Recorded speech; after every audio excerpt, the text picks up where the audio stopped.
think we are live. Just making sure.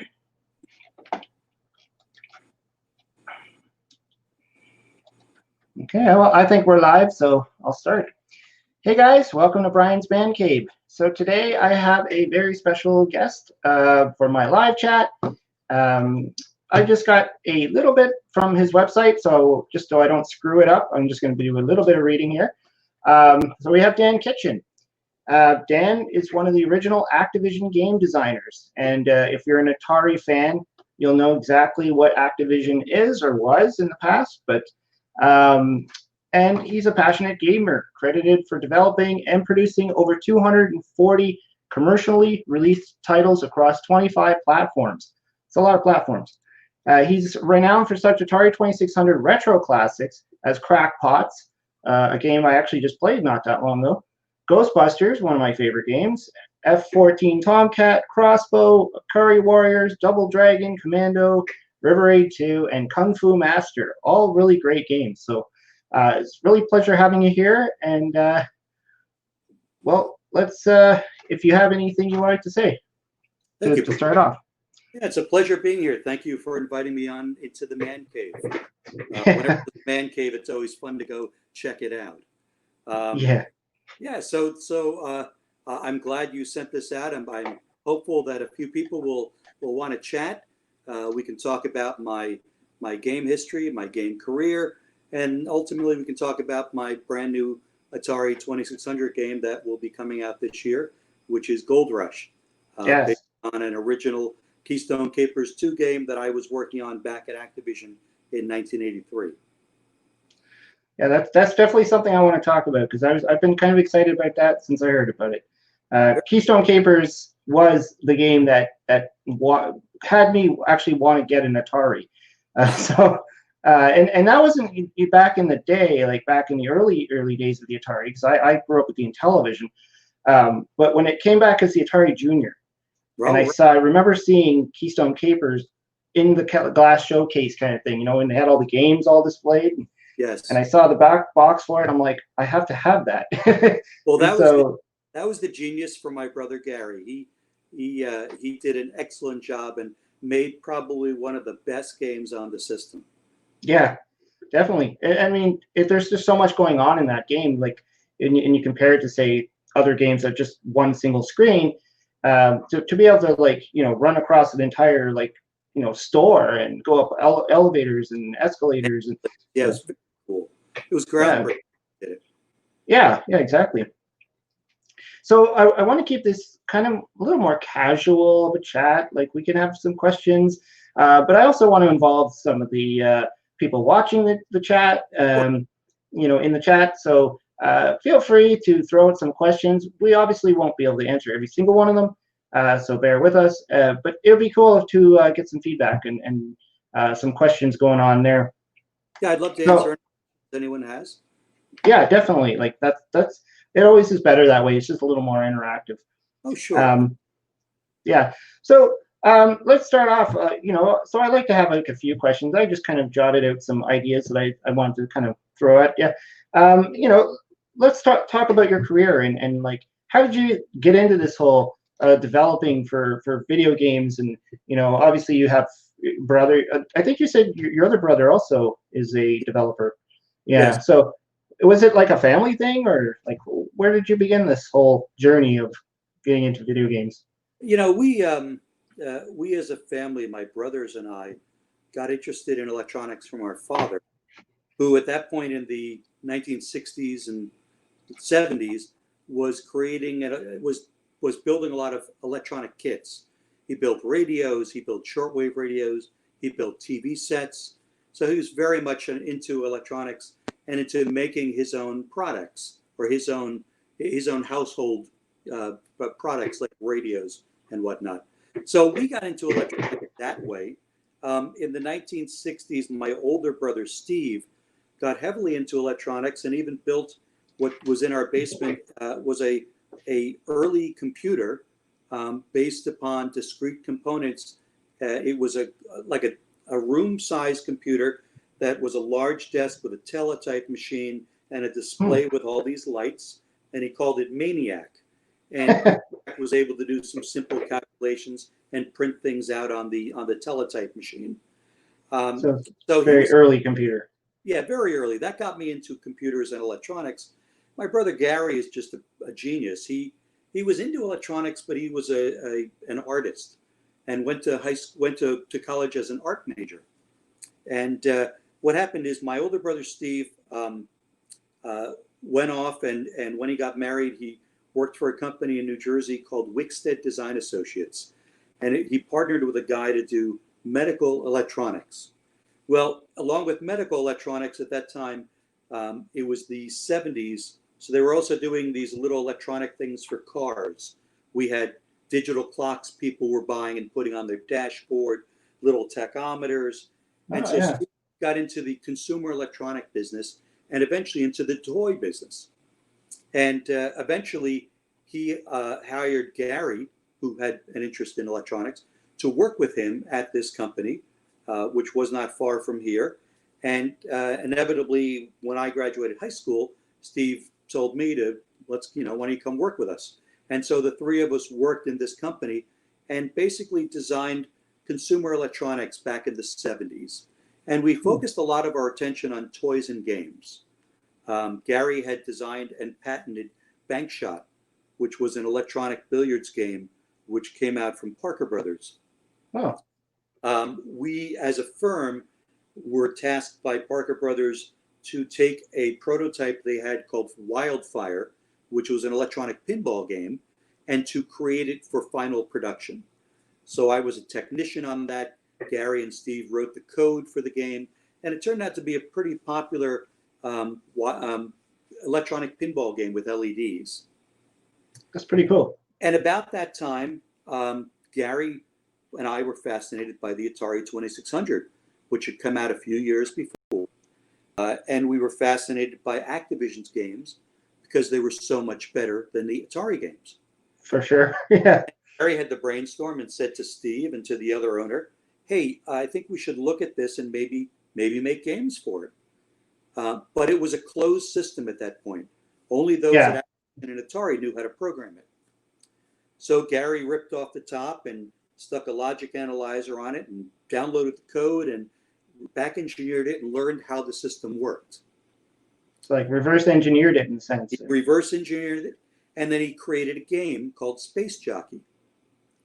And our owner took that game and sold it to, I think, US Games.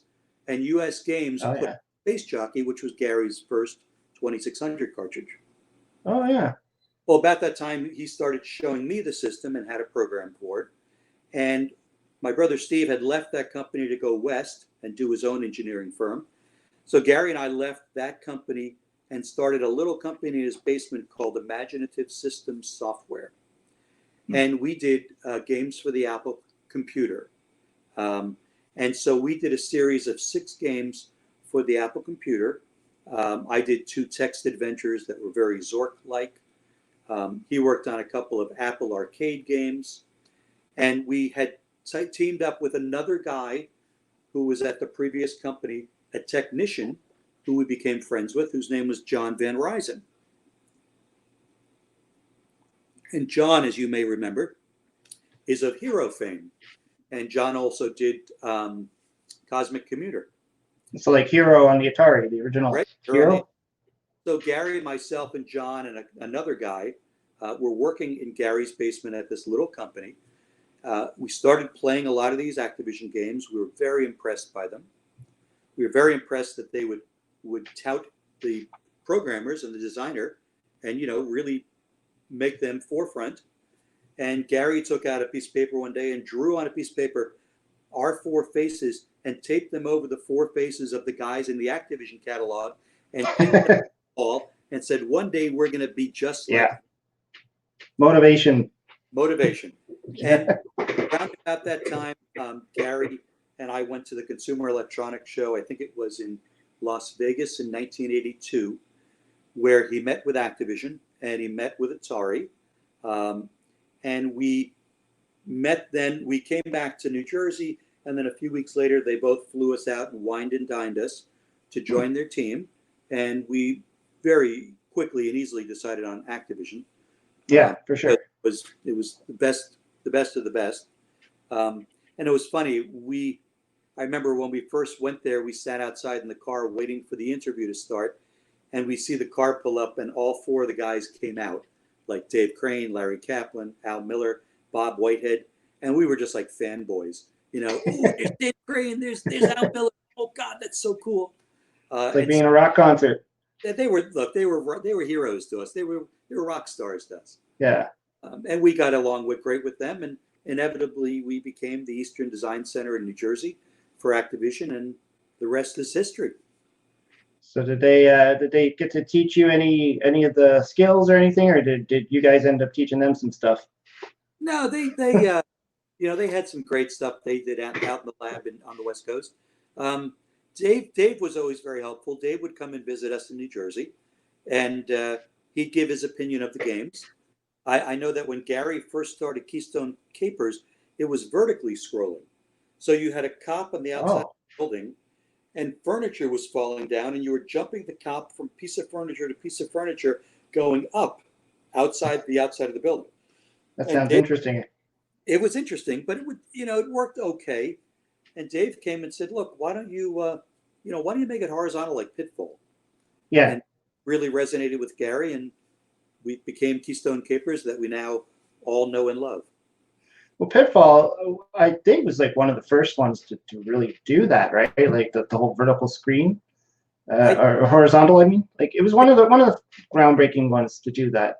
Yeah, Dave, I think, created the little man genre. He created the platformer genre by multi-screen character that would go from screen to screen, jump, run, climb. Yeah, I think that was the first one, and it was, it's the quintessential perfect cartridge. I mean, even today when I plug it in, I still feel the same excitement when I first saw it in 1982. It's just so cool, and it just. Well, we were always so used to those single screens, right? Just what you see is what you get. That's the screen you're going to play on. And so to see something like Pitfall come in, I can imagine a lot of people were just like, I got to have that. It was revolutionary. And then he ended up like following it up with something even better in a sense. Like, I mean, like greater than what he was able to accomplish.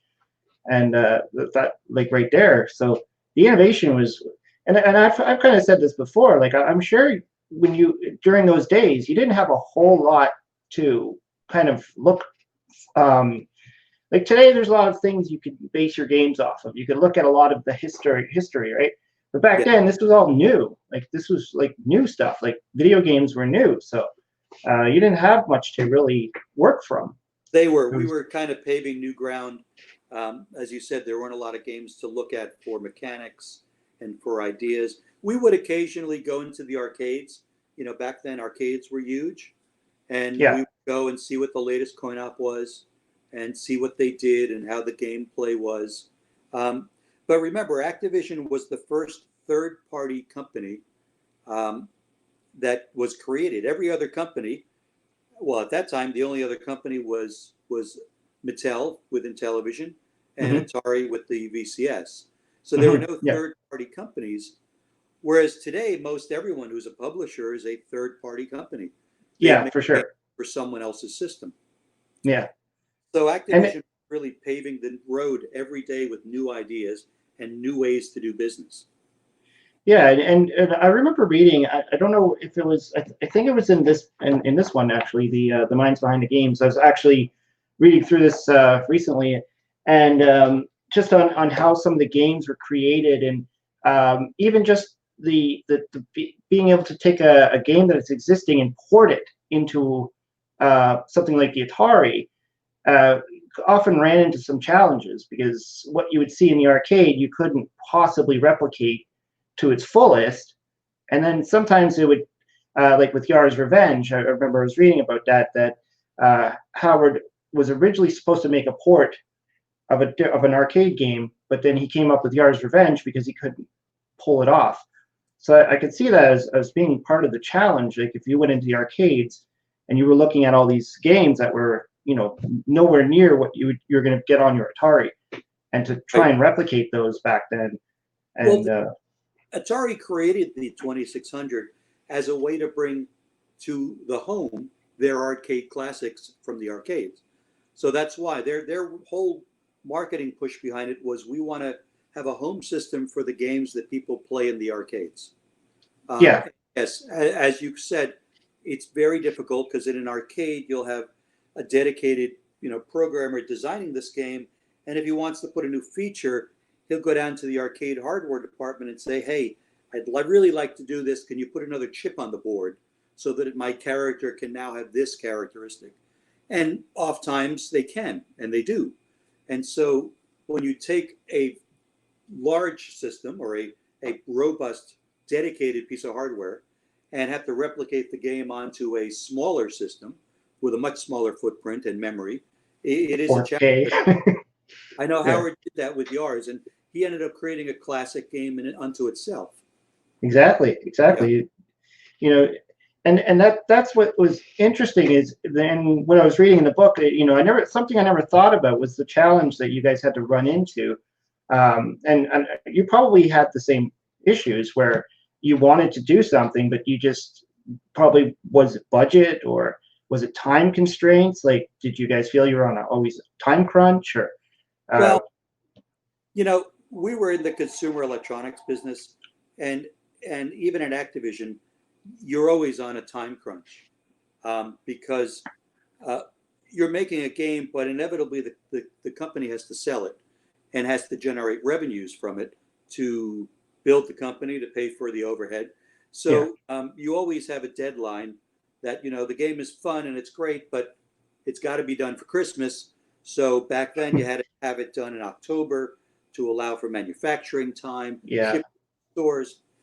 So every game I've worked on back in the early part of my career, you always had to make design changes based upon the schedule of getting it out. So that was something that inevitably always happens, even with an arcade port. You'd like to work on it for as long as you can, but usually budget and time dictates otherwise. Yeah, because like if you look at today, like for instance, I know we were just talking about it earlier that you got a new game coming out. You see some of these homebrews of today, and people are taking games like Donkey Kong and they're making it look like Donkey Kong. And then we often will say, well, why didn't that happen in the past? Why was the first iteration of Donkey Kong and Donkey Kong Jr. Looking that way and not playing the way that they can make it play today? And I guess my guess was always, budget was a big key, and time. But then there's also people who have the idea that they intentionally made them bad to make other systems look good. It's funny. And the two games you bring up were done by my brothers. yeah. So Gary wrote Donkey Kong, and Steve wrote Donkey Kong Jr. for Coleco. And I've heard that a few times that, Coleco didn't want Donkey Kong to look as good as the Coleco version. And that I can tell you is BS. Donkey Kong was a really hard game to do in the time Gary had and in the memory. So, when I did Crackpots, it was a 4K ROM. Yeah. When Gary did Space Jockey, it was a 2K ROM. I mean, frankly, you can't write an email to me that says hi. That's under 2K. Exactly. And the email that you send me is over 2K. Yeah. So for Donkey Kong, Gary had 4K, and then he had the problem of the game had to ship for Christmas, and he was given the opportunity sometime in the middle, I think in summer of 1982 or spring 1982. So he only had like 3 months to write it, and he only had 2K of memory. Now remember, memory back then was expensive. Yeah. So I mean, he had 4K of memory. So a 4K, I think the new Donkey Kong you mentioned that's on the VCS now is something like 32K. Something like that. I've seen a few of the. I got at least two of them that I've played, and they both look completely different. And so right. You couldn't get chips back then that were 32K. No, they couldn't. The wafers couldn't be made in 1982. So Gary had a 4K ROM, 3 months to do it, and he worked his butt off and put everything he possibly could, and knew that he could only fit 2 levels into the ROM with the sound effects and everything else. Yeah. As a matter of fact, there's a funny story.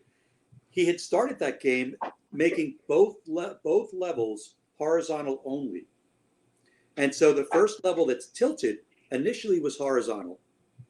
And when we were talking to Activision about a job, we went out to see them, as I mentioned. Well, they wanted to come back to New Jersey to see our facilities. And we all kind of laughed because our facilities were in Gary's basement. It was a desk in the basement. This is the president and vice president of Activision. We want to fly out and see your facilities. You mean our men's room? You know, that's Our home. So they came out and they had a good laugh coming into the basement and seeing where we worked.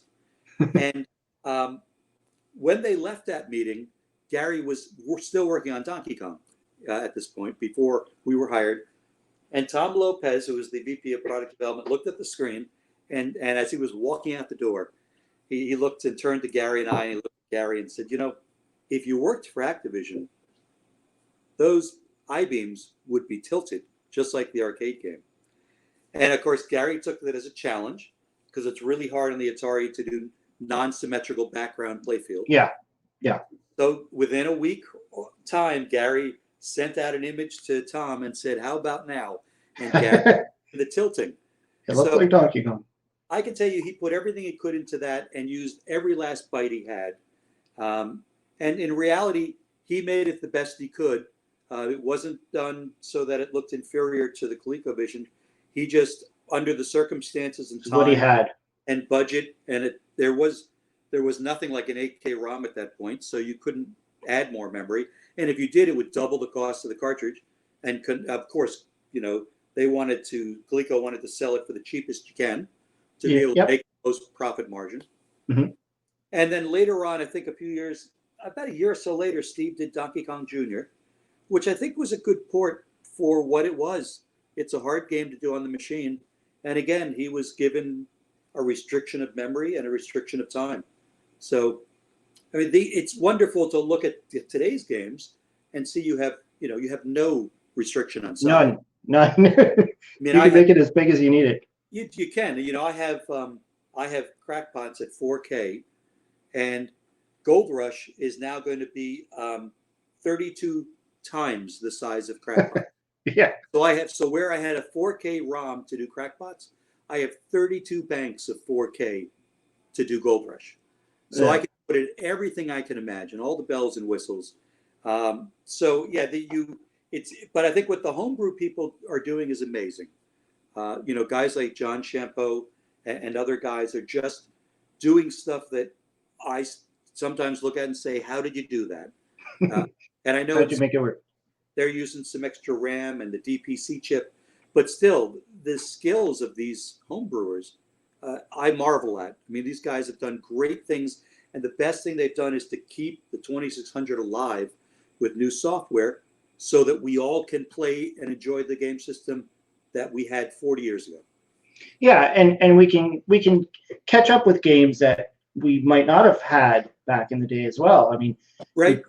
Like, you know, for instance, the Gold Rush game, we didn't get it out in you know, there's a few games I've seen and played where like they were supposed to come out and they just never did.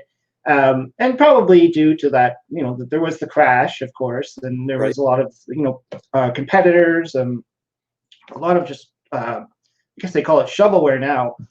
Just a lot of bad games just flooded the market. And like, did you feel any crunch in there? Like, did you guys go through anything with that, or? Sure. Sure. Yeah. I mean, we went through the crash, and as a matter of fact, Gary was very. I'd say observant, or he had some interesting views. He kind of knew when it was going to happen. We were at I live in New Jersey, and we worked out of New Jersey all our lives, and we were leaving the office one night. I guess it was 1983, I think, and we were driving to a video store that we went to that often carried our games. You know, just to look on the shelf, how many Keystone Capers do you have? How many Crackpots do you have? How is this game selling? You know, we knew the people there. And we walked in, and there was a non-Activision, non-Atari game for the first time. We saw the box under the glass, and it was Skeet Shoot. We said, "Ooh, a new game. Who the hell is that?"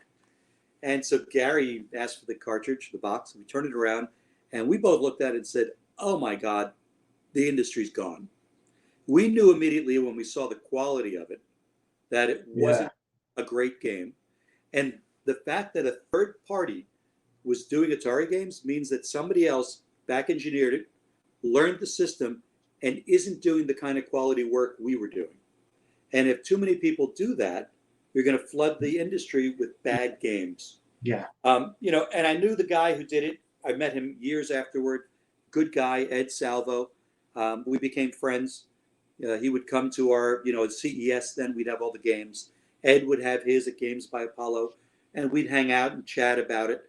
But we knew that if bad quality games were going to start flooding the market, that the buyers would be stuck with all this inventory, would have to sell the games for cheap to move them. And why would a parent come in and say, "Give me the next Activision game for $35 on the shelf," when I can go to this bin and buy 5 games for $30? Yeah, for sure. And remember, today we have educated consumers. It's us, the players, buying the games. Back in 1981 and 82, they were kids playing. When there was, it wasn't the consumer who would buy the game, it was their parent. And, their parent would buy the kids, the teens or the younger, these games for Christmas. And they would rather get multiple games for their money than one game. They didn't know the difference between a good or bad game. No.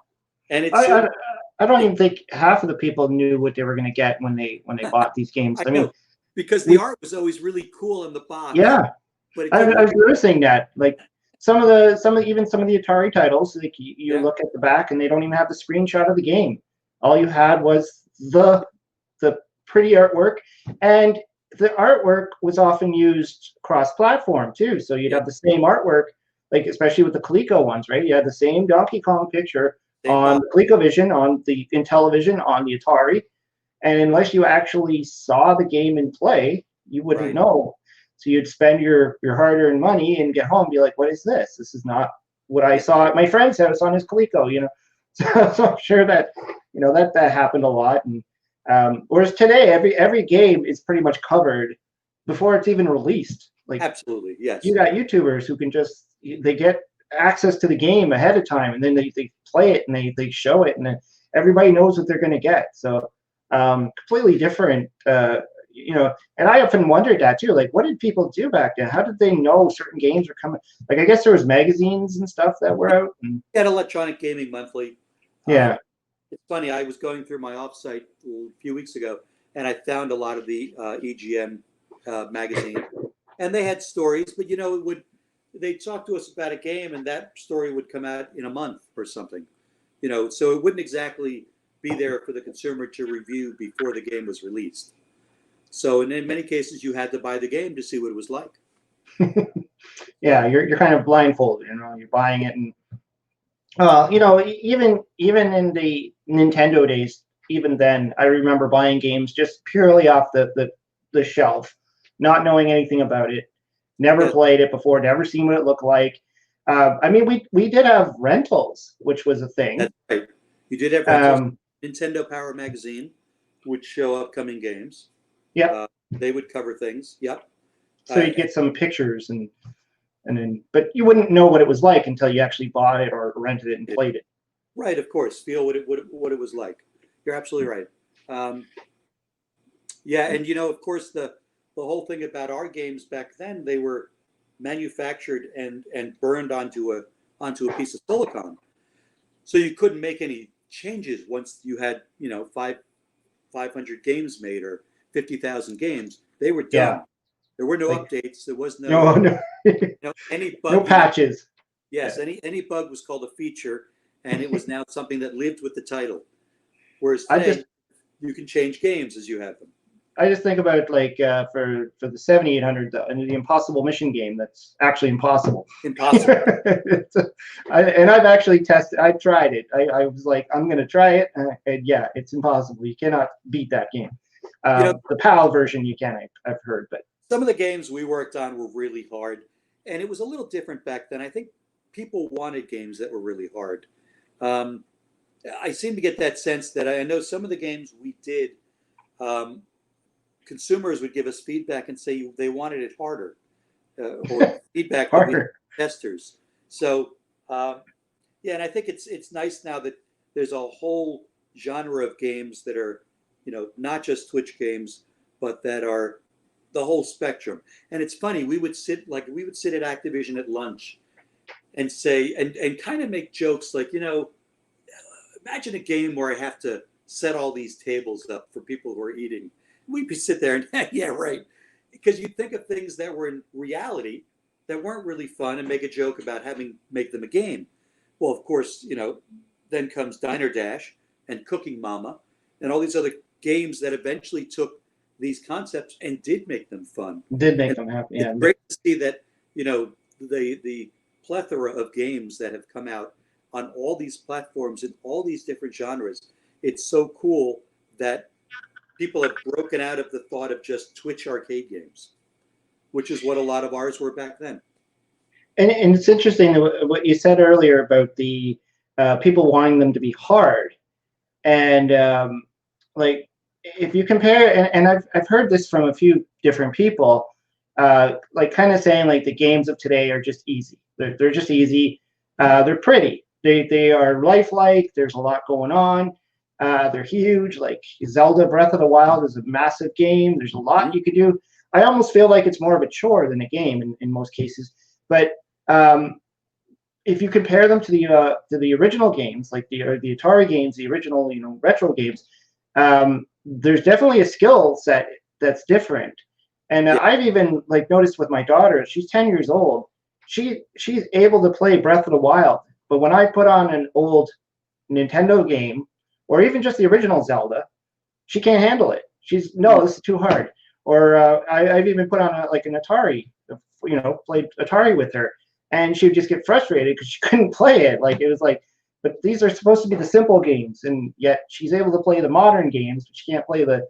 Yeah, I'm like, these are the games that I grew up. But I guess it's different times. So she's been raised on the other games, so she knows the skill set involved, and certainly, it was a different skill set to play the Twitch games.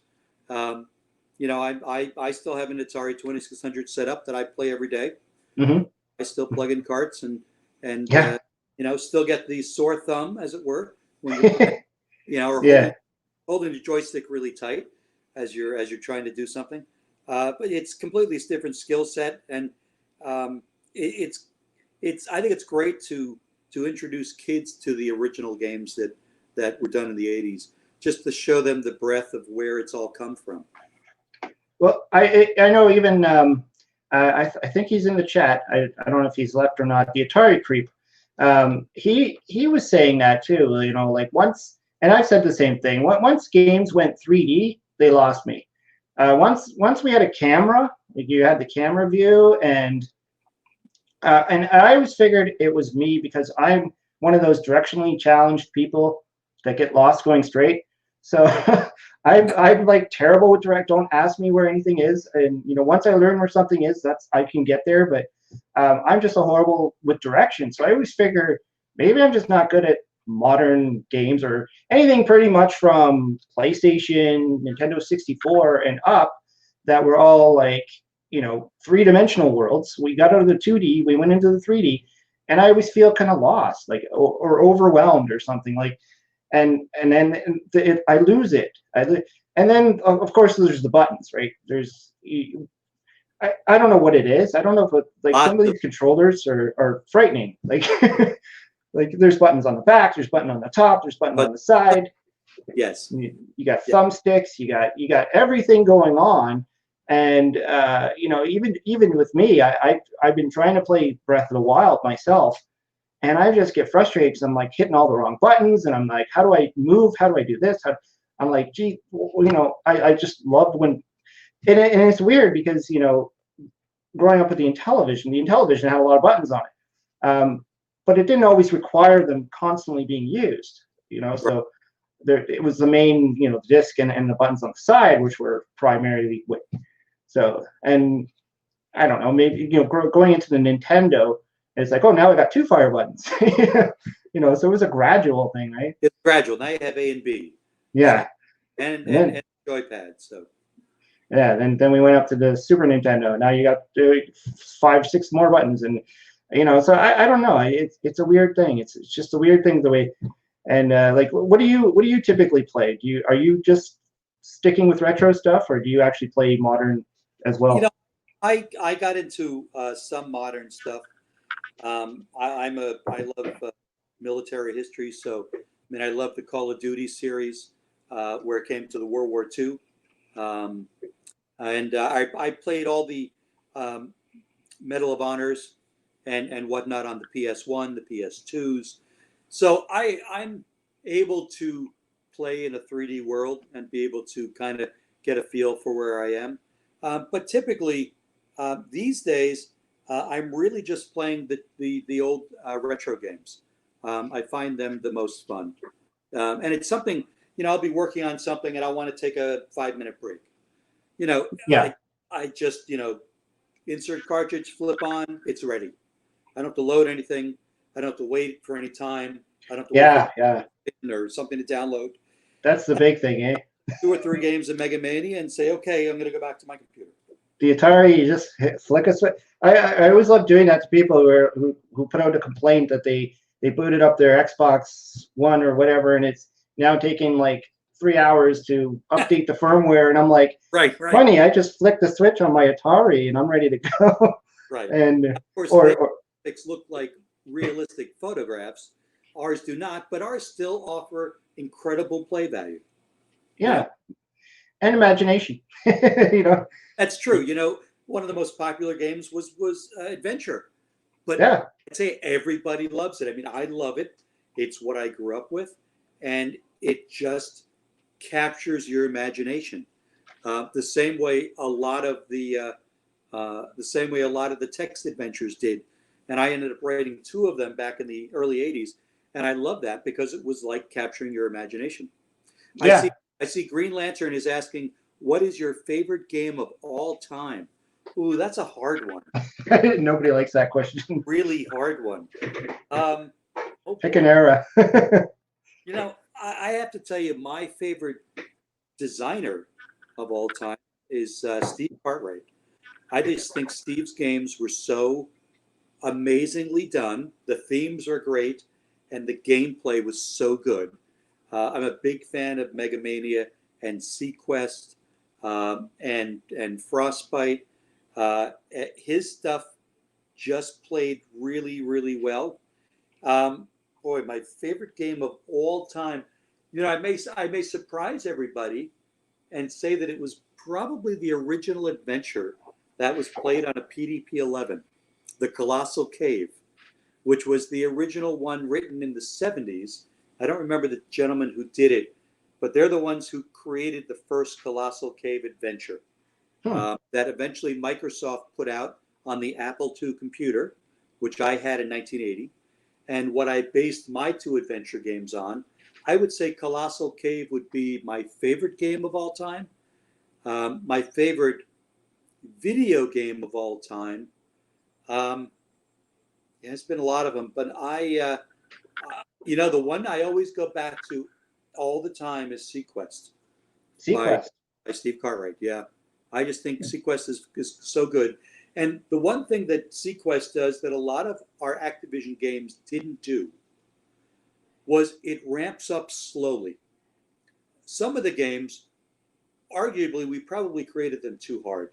I mean, I can put in Chopper Command, and after the 3rd round, those jets get really fast.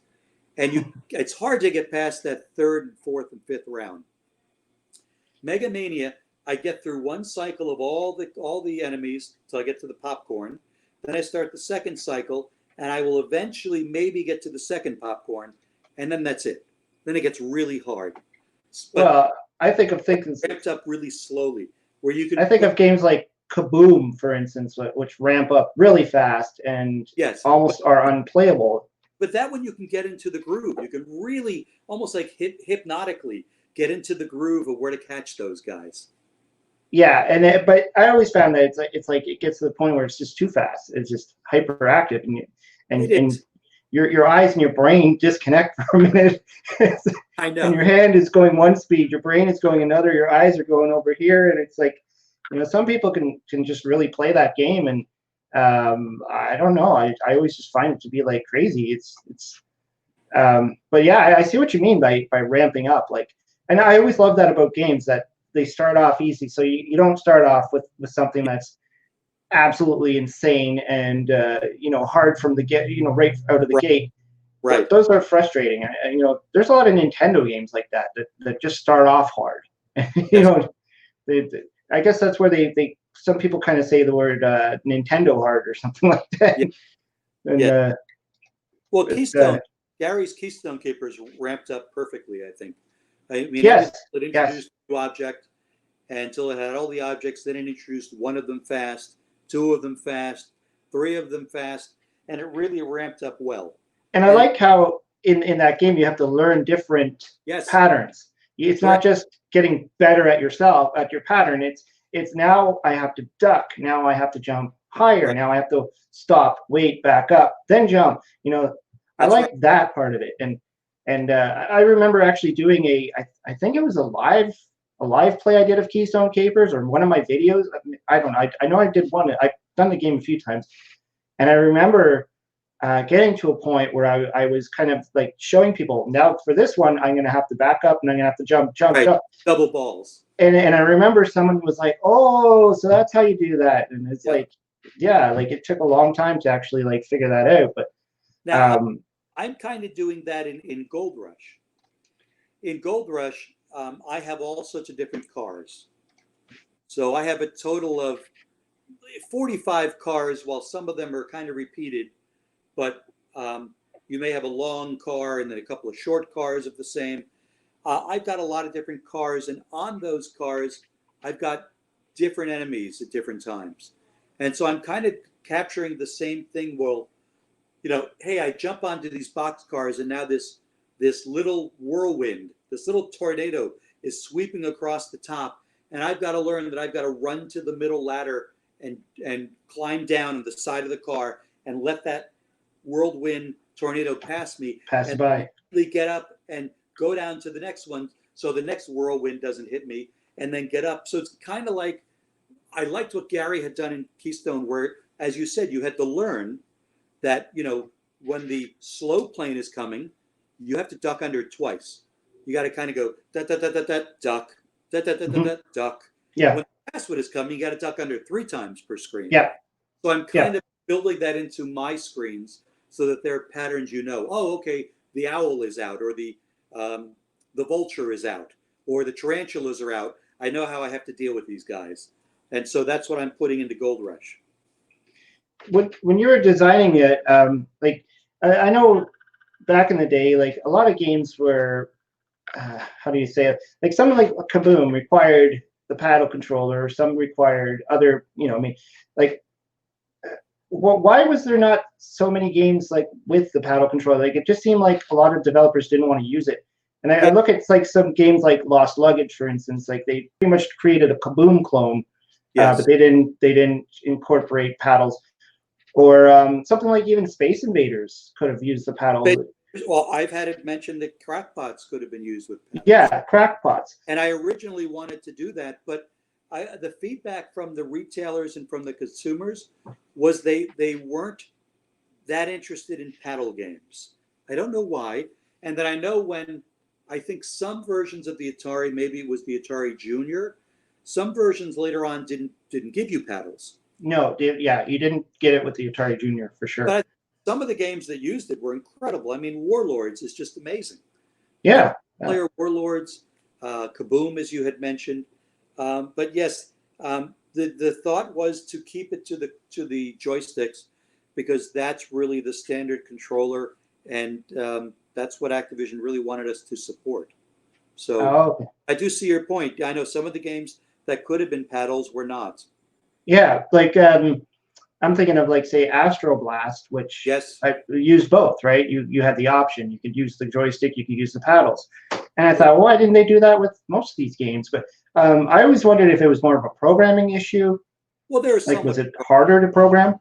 Well, you had to write some code to read the paddles, and inevitably every game we did, like Crackpots, for instance, that was a 4K game, but when I finished it, it was 4.5K. So I finished it. It was 4.5K because you kind of write everything you can and put it in, and then at the end you sit there and say, "Oh, all right, so I've got to cut half a K out What can I trim? to fit into the commercial manufactured ROM," and so you'd end up taking 2 or 3 or 4 weeks and going through the code and trying to write the same thing again, but this time using less memory and Yeah. using less code space. So it would have not been a good use of bytes for us to program the games with 2 routines that handled 2 different controllers, because we were low on space to begin with. Well, that makes a lot of sense. Yeah, if you'd go one or the other, and that's why like games like Kaboom, you can't play it with anything else other than the paddles. Like And that works as a that works beautifully as a paddle game. yeah, and then they had the driving controller.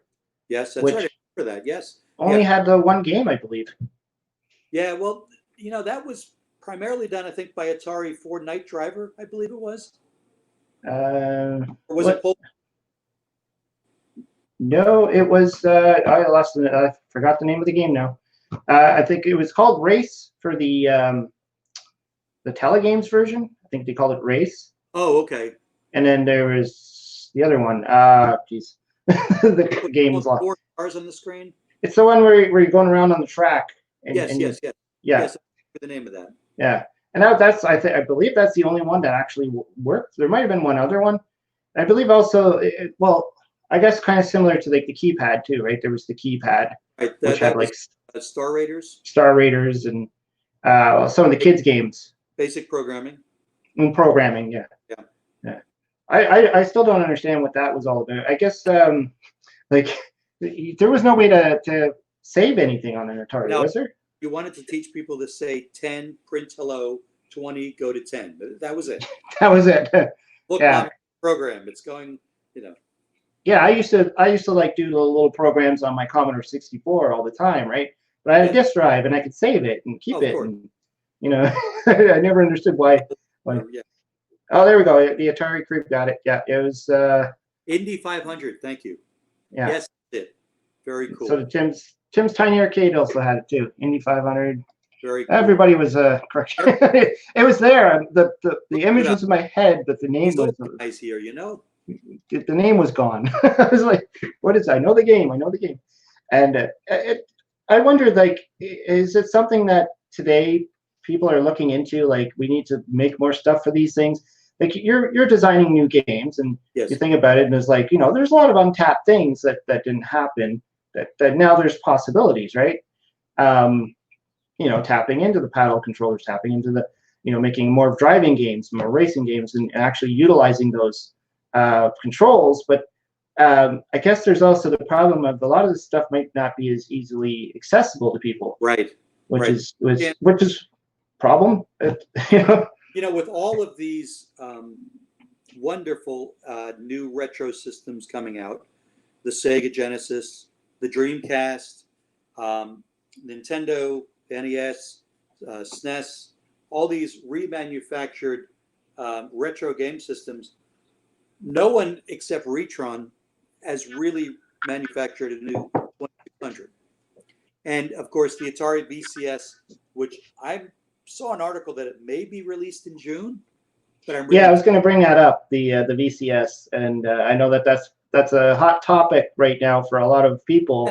Kind of fantasyware, kind of dreamware, vaporware, dreamware. People are calling it all kinds of things. That itself does not have a cartridge port. No.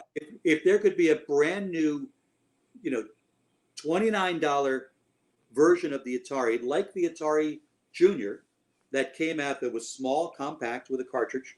I remember sort of like the Retron, sort of like that. The Retron's much more expensive. Yeah. It is HDMI, which this would have to be, but it's much more expensive, and I think it's less of a commercial product and more of a hobbyist product. I'm thinking, like the plug and play games, if I could get and I've actually spoken to some people about wanting to approach Atari for these rights.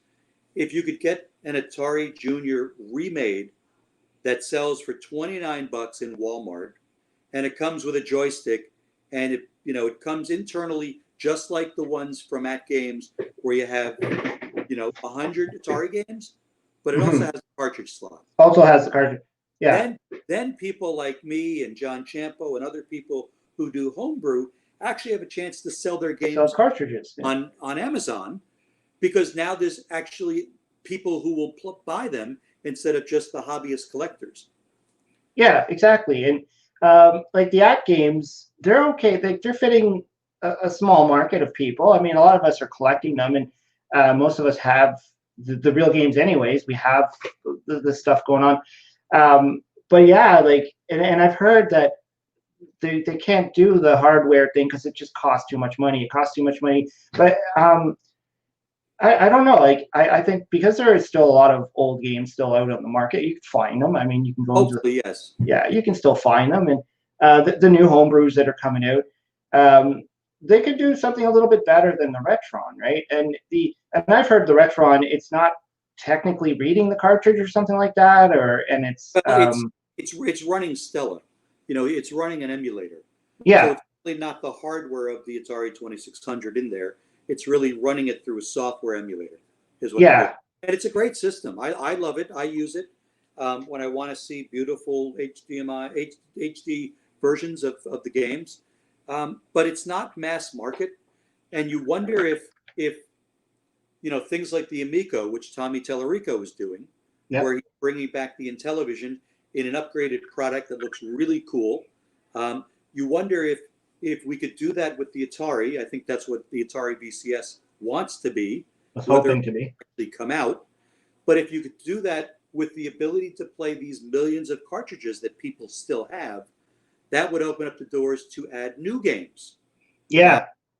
And so, although I know you could say arguably, well, you could sell new games on a store that are, digitally downloaded into the Atari.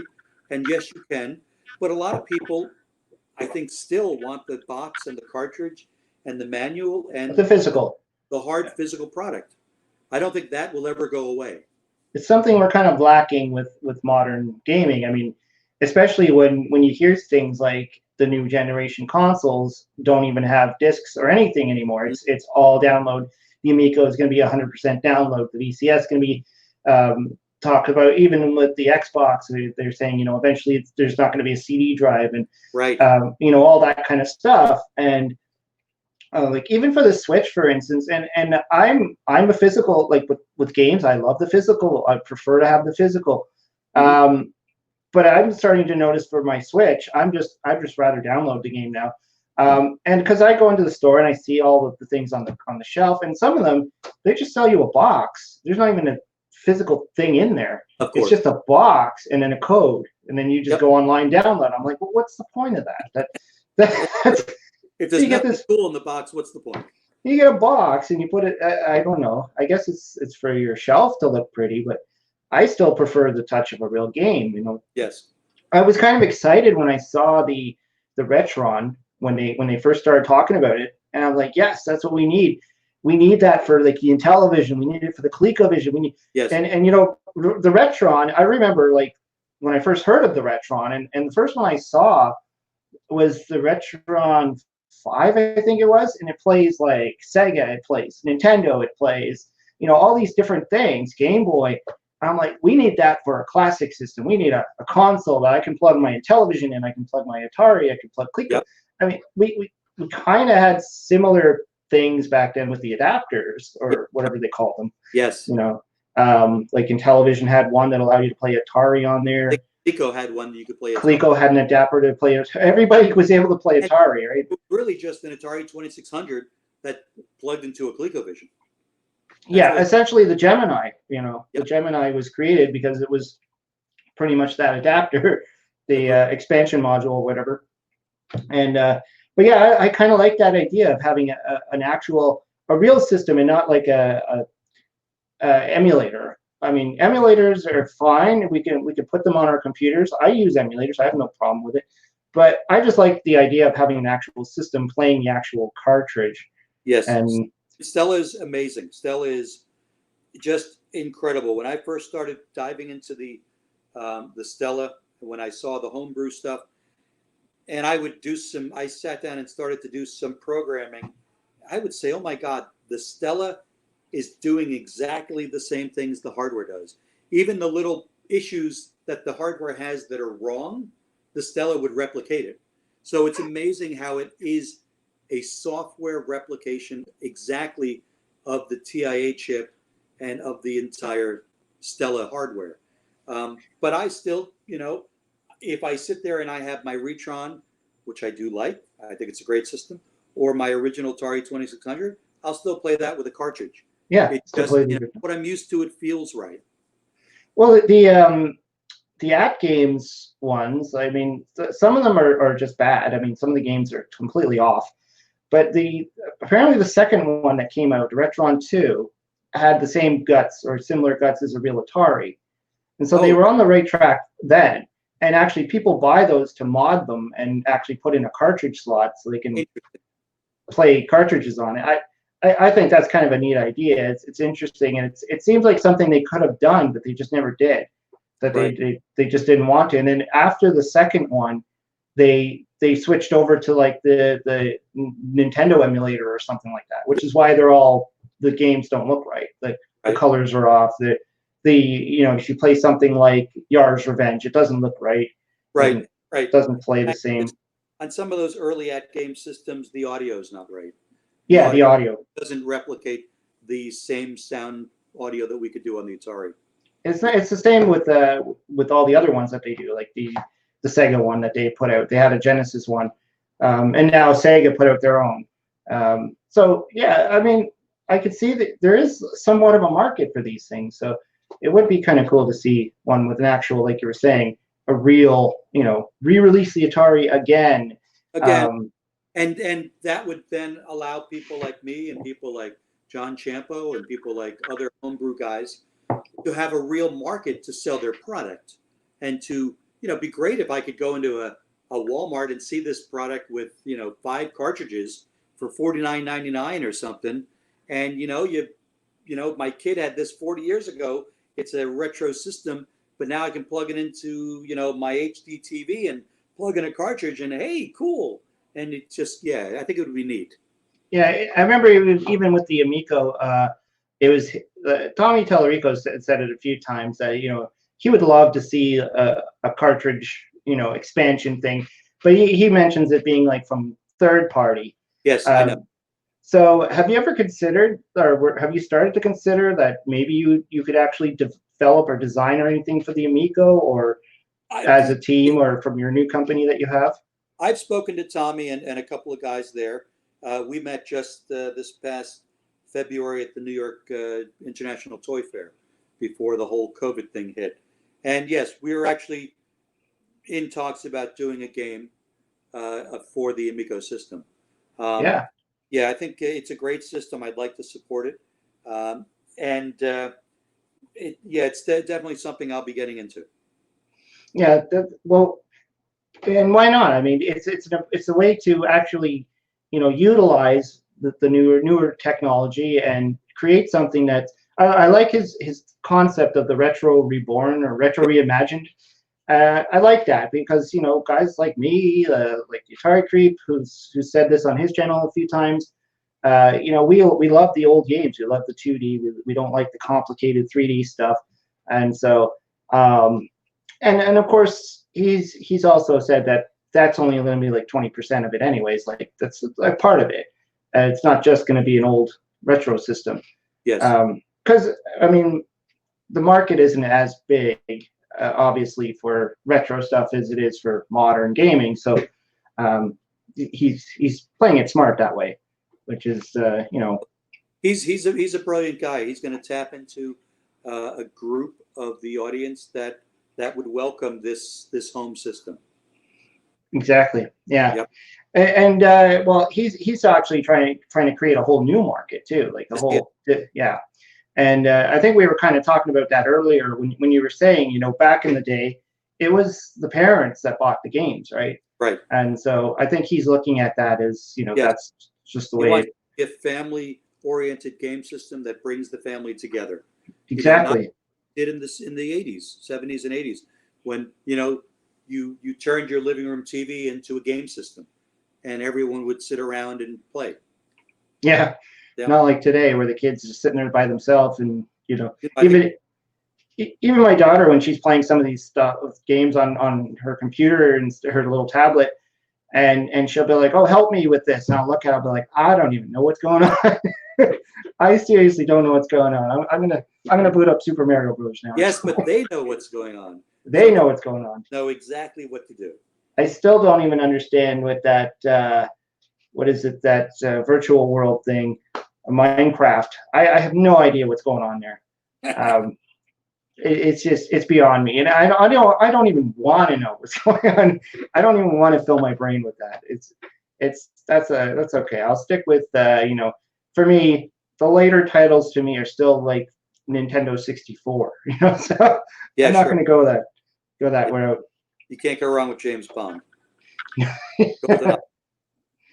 So you were mentioning earlier that you did work on a lot of different platforms. So was there a specific one that you actually preferred to work on, or did you enjoy working on the Atari, or did you prefer the Atari? Did you like to work on the Apple II better? Or? I think my favorite platform of all time is the 2600. It's the one I initially was introduced to in 1980, and it's arguably a very difficult machine, and I love the challenge. So I've heard that, yeah. I love to write a game. Every time you sit down, it's like solving a puzzle, and I love the challenge of trying to make something great on a machine that wasn't made to do that. I did a lot of game production on the Game Boy Advance, Game Boy Color, Game Boy Black and White. So I like designing for that system as well. But probably my favorite system to write code on is the Atari 2600. Now, when you had to so for instance, you were writing on the Atari, which is a completely different coding, different language. And then if you had to go and code now for the Nintendo, like for the Game Boy, for instance, did you have to go and learn how to do all that, or was it is it similar? I mean, yeah, similar. I knew Z80, which was just a different processor, and you just learn. You read the manual for the Game Boy, and you just learn what the I/O is, the input-output device, how you write to the screen, how it handles characters. It's a different architecture completely, but you just read the manual, learn it, and start playing around. And that's how you pick it up pretty quickly, since you know coding and you know how a video game system typically works. Yeah, so you kind of have that background. So moving on to another system, because I've often seen that, where the same designer or the same game person would make the game for multiple systems. Yes. But then and there's the other thing where, say, the Ghostbusters game. When I first saw that on the Atari, and that wasn't that long ago, actually, that I didn't know that game was on the Atari. I grew up playing that on the Commodore 64. Sure, of course, Dave Crane's version. It was great. Yeah, and I had no idea it existed on any other platform back then. And then even when I got back into collecting my Atari games and stuff, and then I probably saw it on a YouTube video or something. I'm like, there's an Atari Ghostbusters game, and I couldn't believe it. And I still couldn't believe when I played it that how well it looked and how well it played to the Commodore 64. And so I guess at that time you also had to have multiple programmers, even though it's the same game title or whatever, because they probably you're not going to be expected to take your game and then program it for multiple platforms and always make it work. Dave did the original Commodore one, and Gary actually did a little bit of work on it for the intro sequence with the bouncing ball. That was Gary. Nice little touch there, yeah. Touch that Gary wanted to do. And I think about a year later, they contacted me at the Eastern Design Center and wanted me to do a 2600 version of it. So I initially did most of the code because of a time constraint. It was one of these, it's got to be done in in something like 10 weeks to get it done for Christmas. I did 90% of the code. I had Gary help me with the map screens, some coding on that. Another guy in the office helped me with the audio. And I think some of the actions at the very end sequence with the Stay Puft Marshmallow Man. But always have a hard time on that one. yeah, it was a bugger. It's a little difficult. But yeah, that was pretty much, I had to take Dave's C64 and see how many screens I could do and fit it. Once again, the size constraints. I think that one may have been 8K. If I Probably. It's a pretty big game. Yeah. There's a lot going on there. I see Ryan Edwards, a friend of mine. Hi, Ryan. Do any of your former Activision colleagues have an interest in making a homebrew for some older ideas they had before the crash? That's interesting. While I am currently the first former Activision programmer to complete a new homebrew, I do know that before me, Rob Fulop of Imagic worked on a game that I believe he finished. I don't remember the title. Someone I'm sure in your chat knows. It's an underwater sea game, I think, that he finished maybe 10 years ago or so. Aquaventure? Maybe. That may have been it. That's because that one's on the it's on the AtGames system, the flashback. There's an Aquaventure. I heard that he had gone back and finished a Magic game. That's probably it. I wouldn't be surprised. You know, while I'm the first ex-Activision person to go into the publish a brand new Atari 2600 game, I have a feeling I'm probably not going to be the last one. No. So I don't know of anyone definitively, but I'm hoping some of the previous guys that I know will come back and do what I'm doing. And I've heard it's like a labor of love, right? Like it's not. You're not going to make any money off this. Like it's not. No, if I could do it for fun, I would do it for fun. Yeah, there's a market for it, and I'm going to make the game and you know, going through the process of making the cases and finding the case manufacturer and working with a team on the circuit boards, and so I hope to recoup some of my effort, and I certainly is going to be the first of a number of games. I already have the second game already started that I started last year as a proof of concept, which is my Bon Voyage game. Yes, I saw that on your website. Yeah.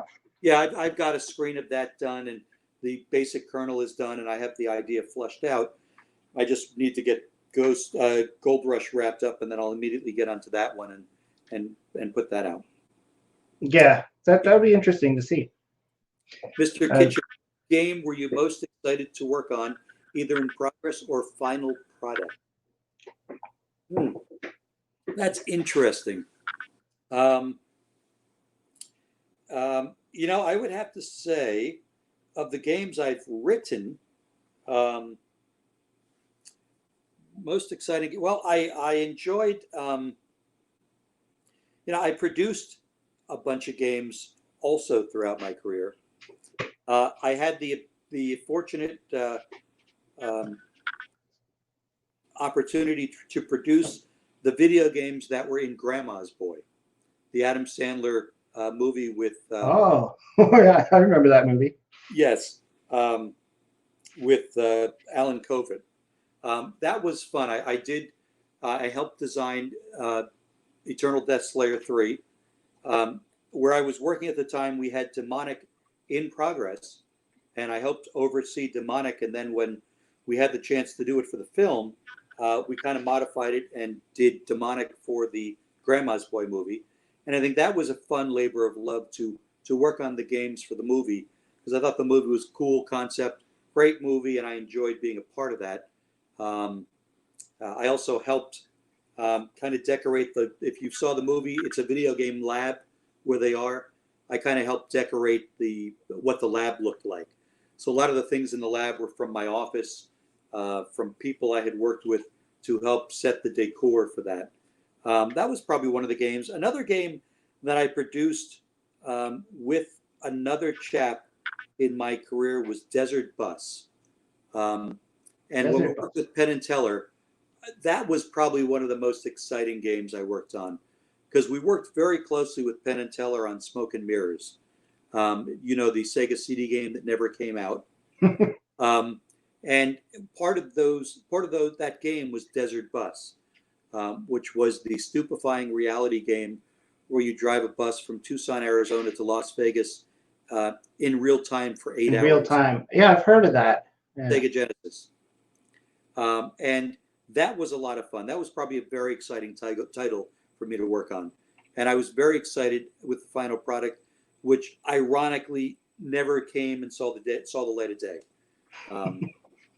So I would say those two games were ones that I worked on that I was very excited about and was happy to see the final product. In the case of Eternal Death Slayer and Demonic, it wasn't really a shippable game, but it was in a cool movie that I was very proud to be a part of. Yeah, that's kind of interesting. If there's any other questions, I'd like to involve anybody in the chat if they had any questions. I don't think I missed. Did I miss any?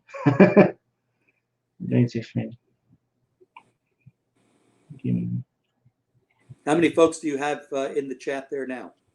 Looks like we have 15 people watching. So, anyone specific questions? Here you go. Miss, do you own any prototypes that we don't know about? That's an interesting. I have quite a few prototypes for games I designed on the Game Boy system, but they are early versions of regular games that were released. I did a line of games for Hasbro, Breakout. I did a line of games for Nickelodeon, Nicktoons Racing, Nickelodeon Block Party.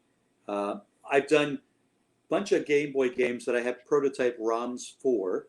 There is another game that I wrote at Activision, which was never seen outside our lab, which was never sent to Activision on the West Coast.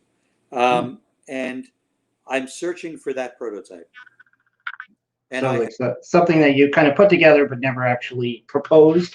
Right, exactly. You know, kind of like what happened with Keystone Cannonball.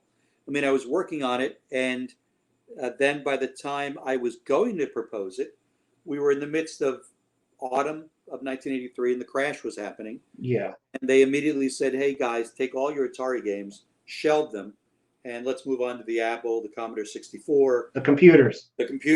Yeah. So there is another cartridge I have that I'm looking for. That is a game where the screen shows a dam, a levee, as it were. The very top of the screen had a reservoir with a sunset gleaming on the water with the beautiful Activision sunset.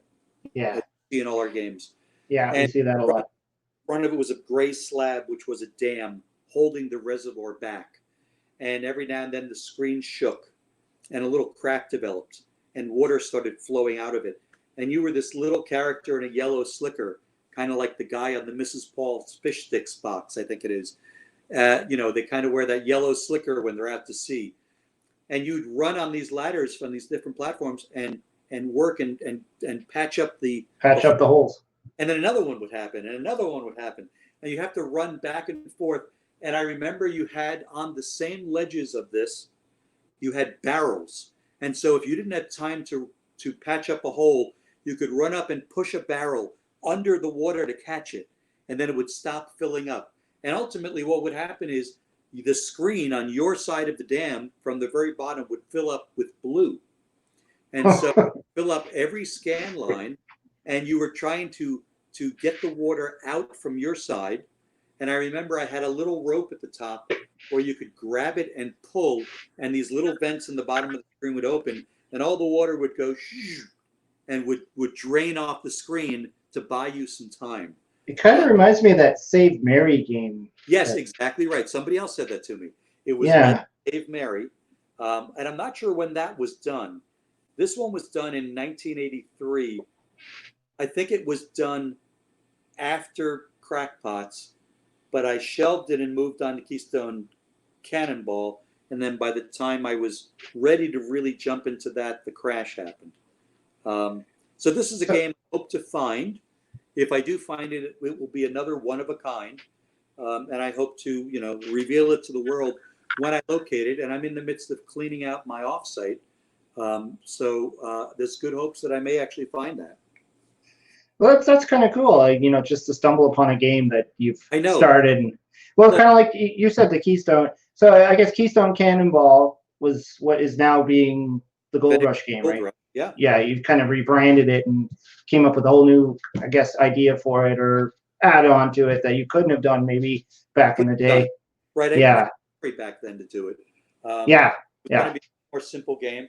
And, that game I had discussed at many classic gaming conventions. I used to tell the guys who would run those, which are the guys who run the National Video Game Museum, I would often tell them I have this lost cartridge. And I was telling them this story for 30 something years. And after 15 years, 20 years, they actually would come to me and say, Danny, we think you're full of crap.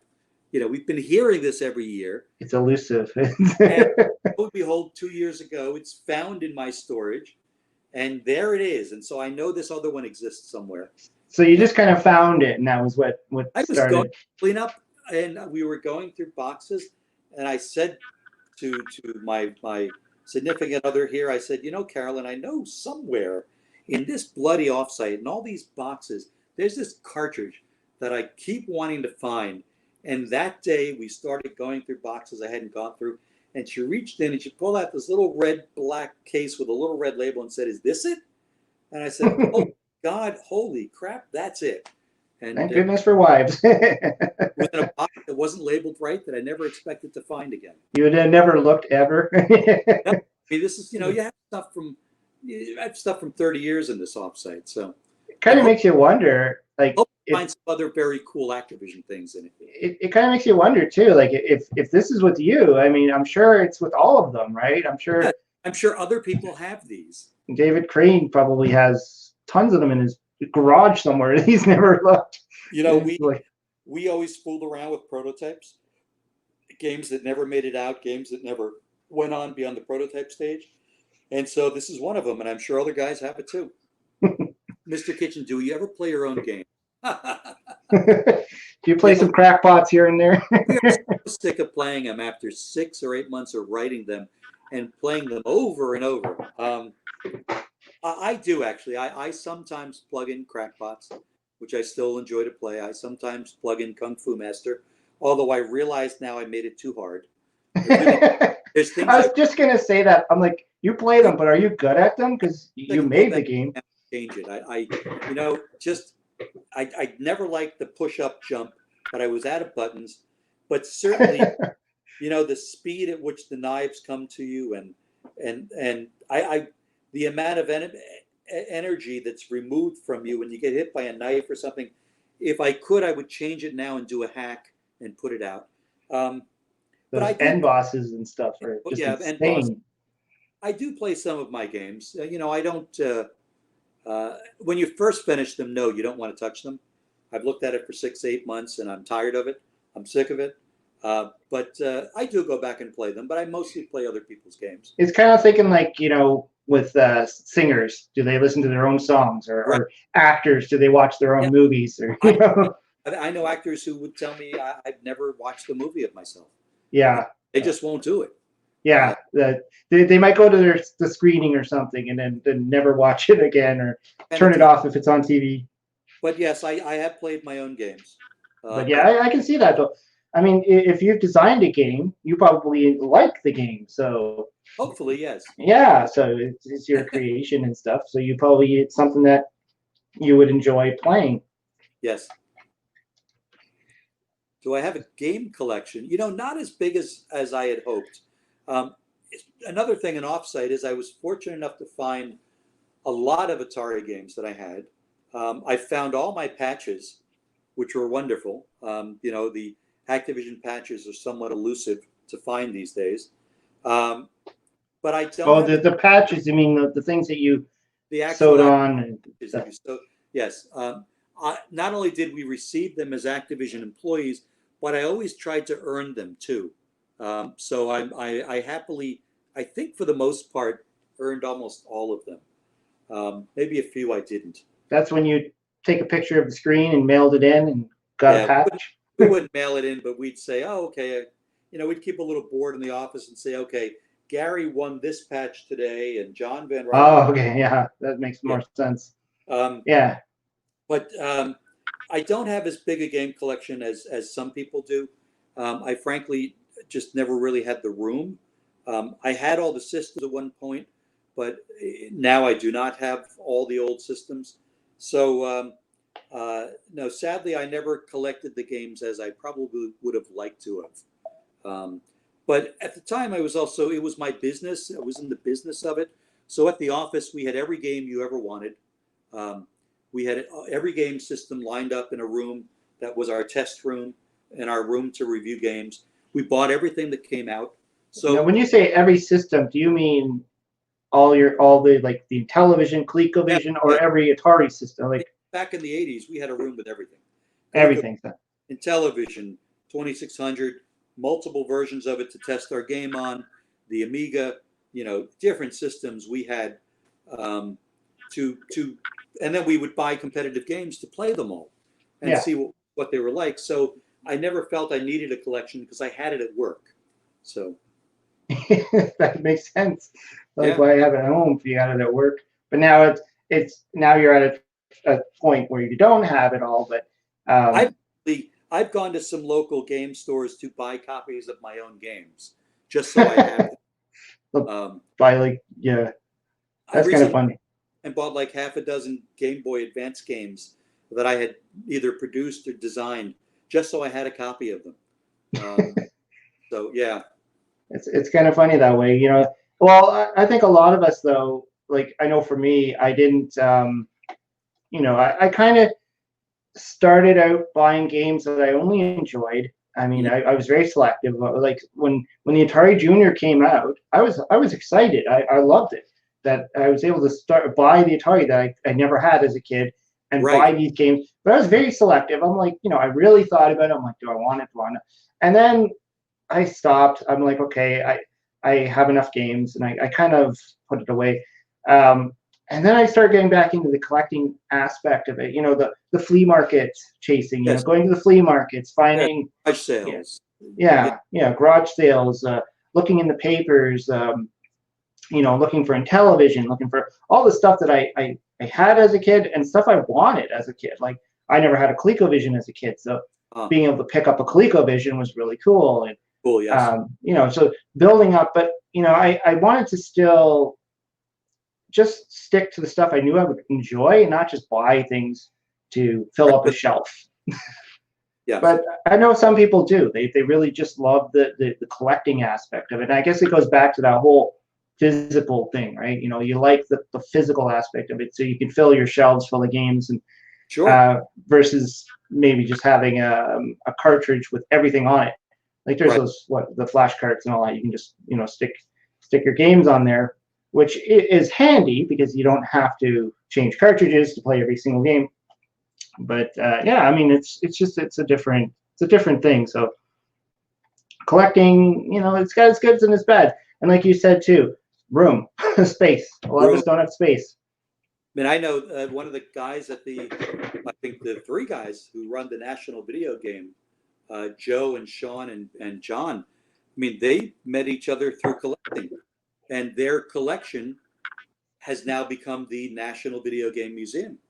Yeah, all of the things they have and they've acquired from other people, and it's just fascinating to go there. If you ever get a chance to go to Frisco, Texas. I mean, I thought it was, when I first heard about it and went the first time, Gary and I were kind of inducted into the museum. We didn't know what to expect. And when we got there, it was like, oh my God, it's a museum as beautiful as if Disney had put it together. It's incredibly detailed. Just the exhibits they have, everything the way they have is displayed in such an incredible high quality way. It's like I said, it's as if Disney opened the museum, and the artwork, the touch, the detail of everything. It's an incredible place to go, and they have an archive there of everything you could ever imagine that you've heard of, or in some you haven't heard of.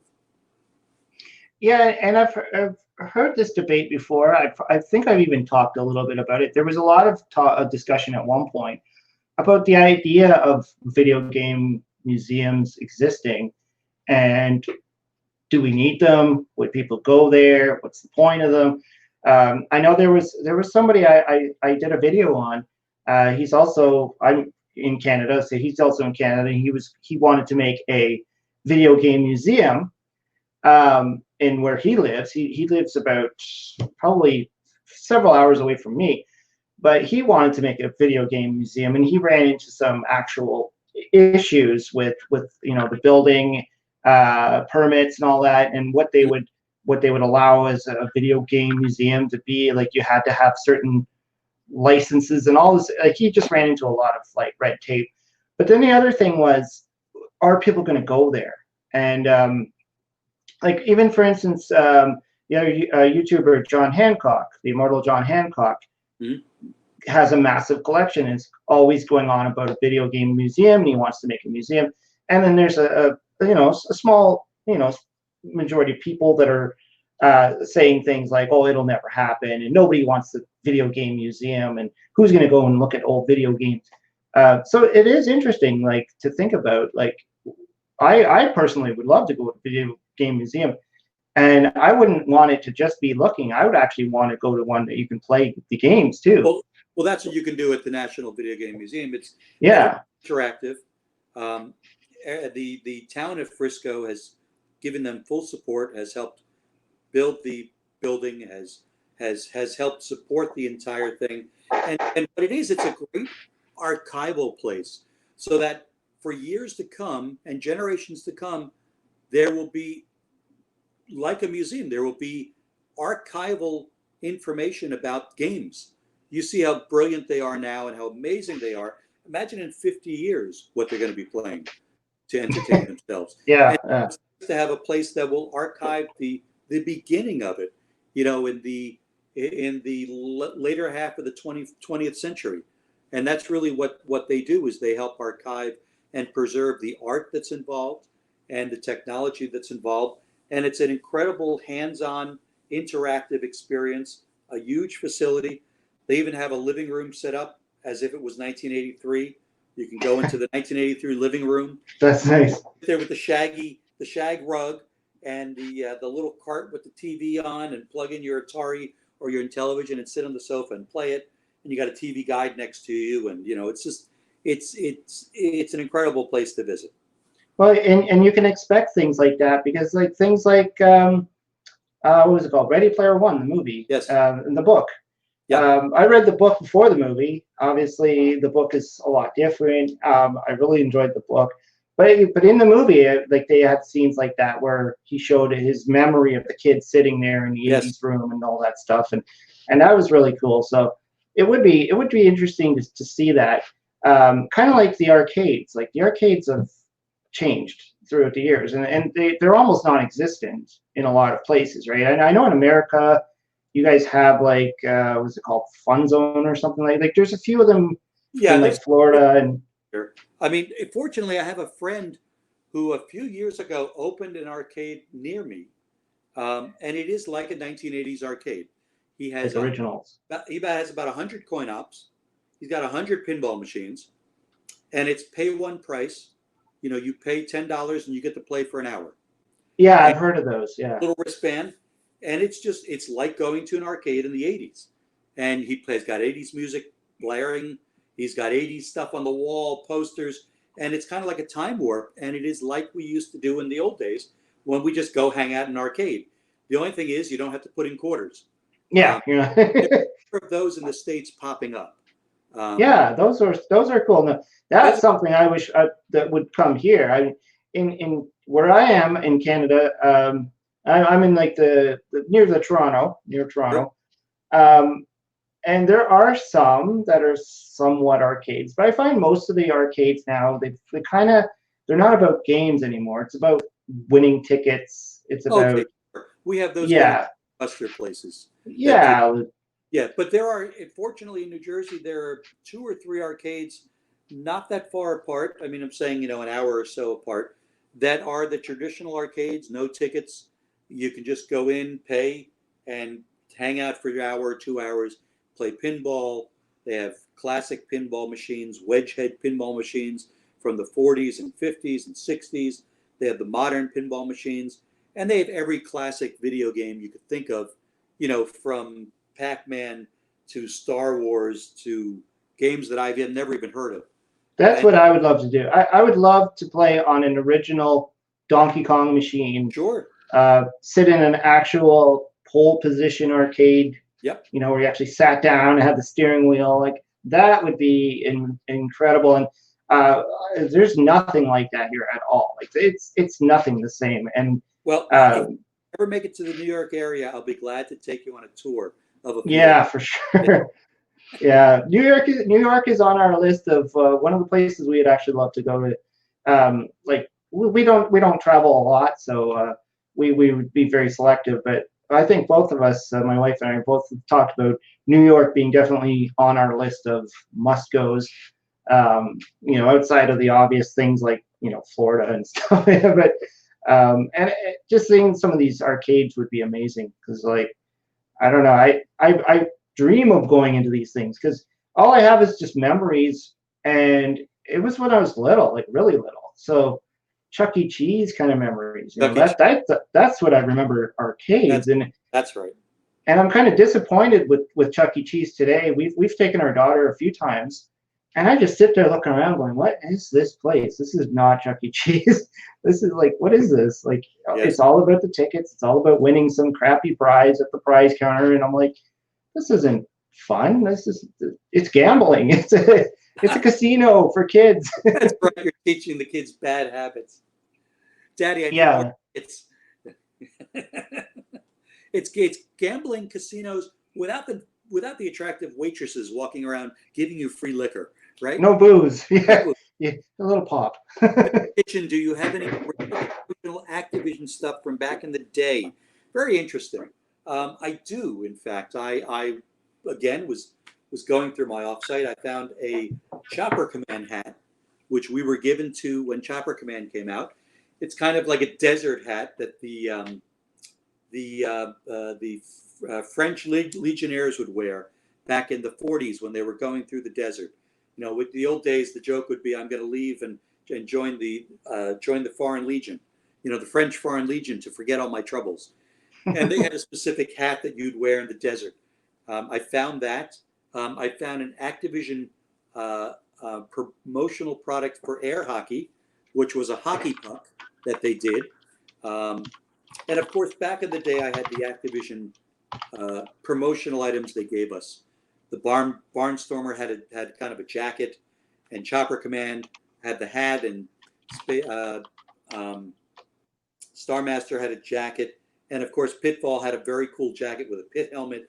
I have some of those things, and I think I'm going to be showing them on my website in the months to come.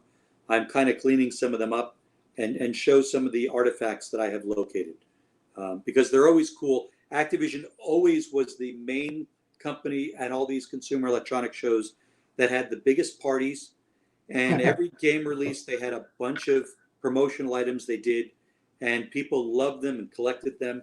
And I think it's cool to find them and to bring them out in today's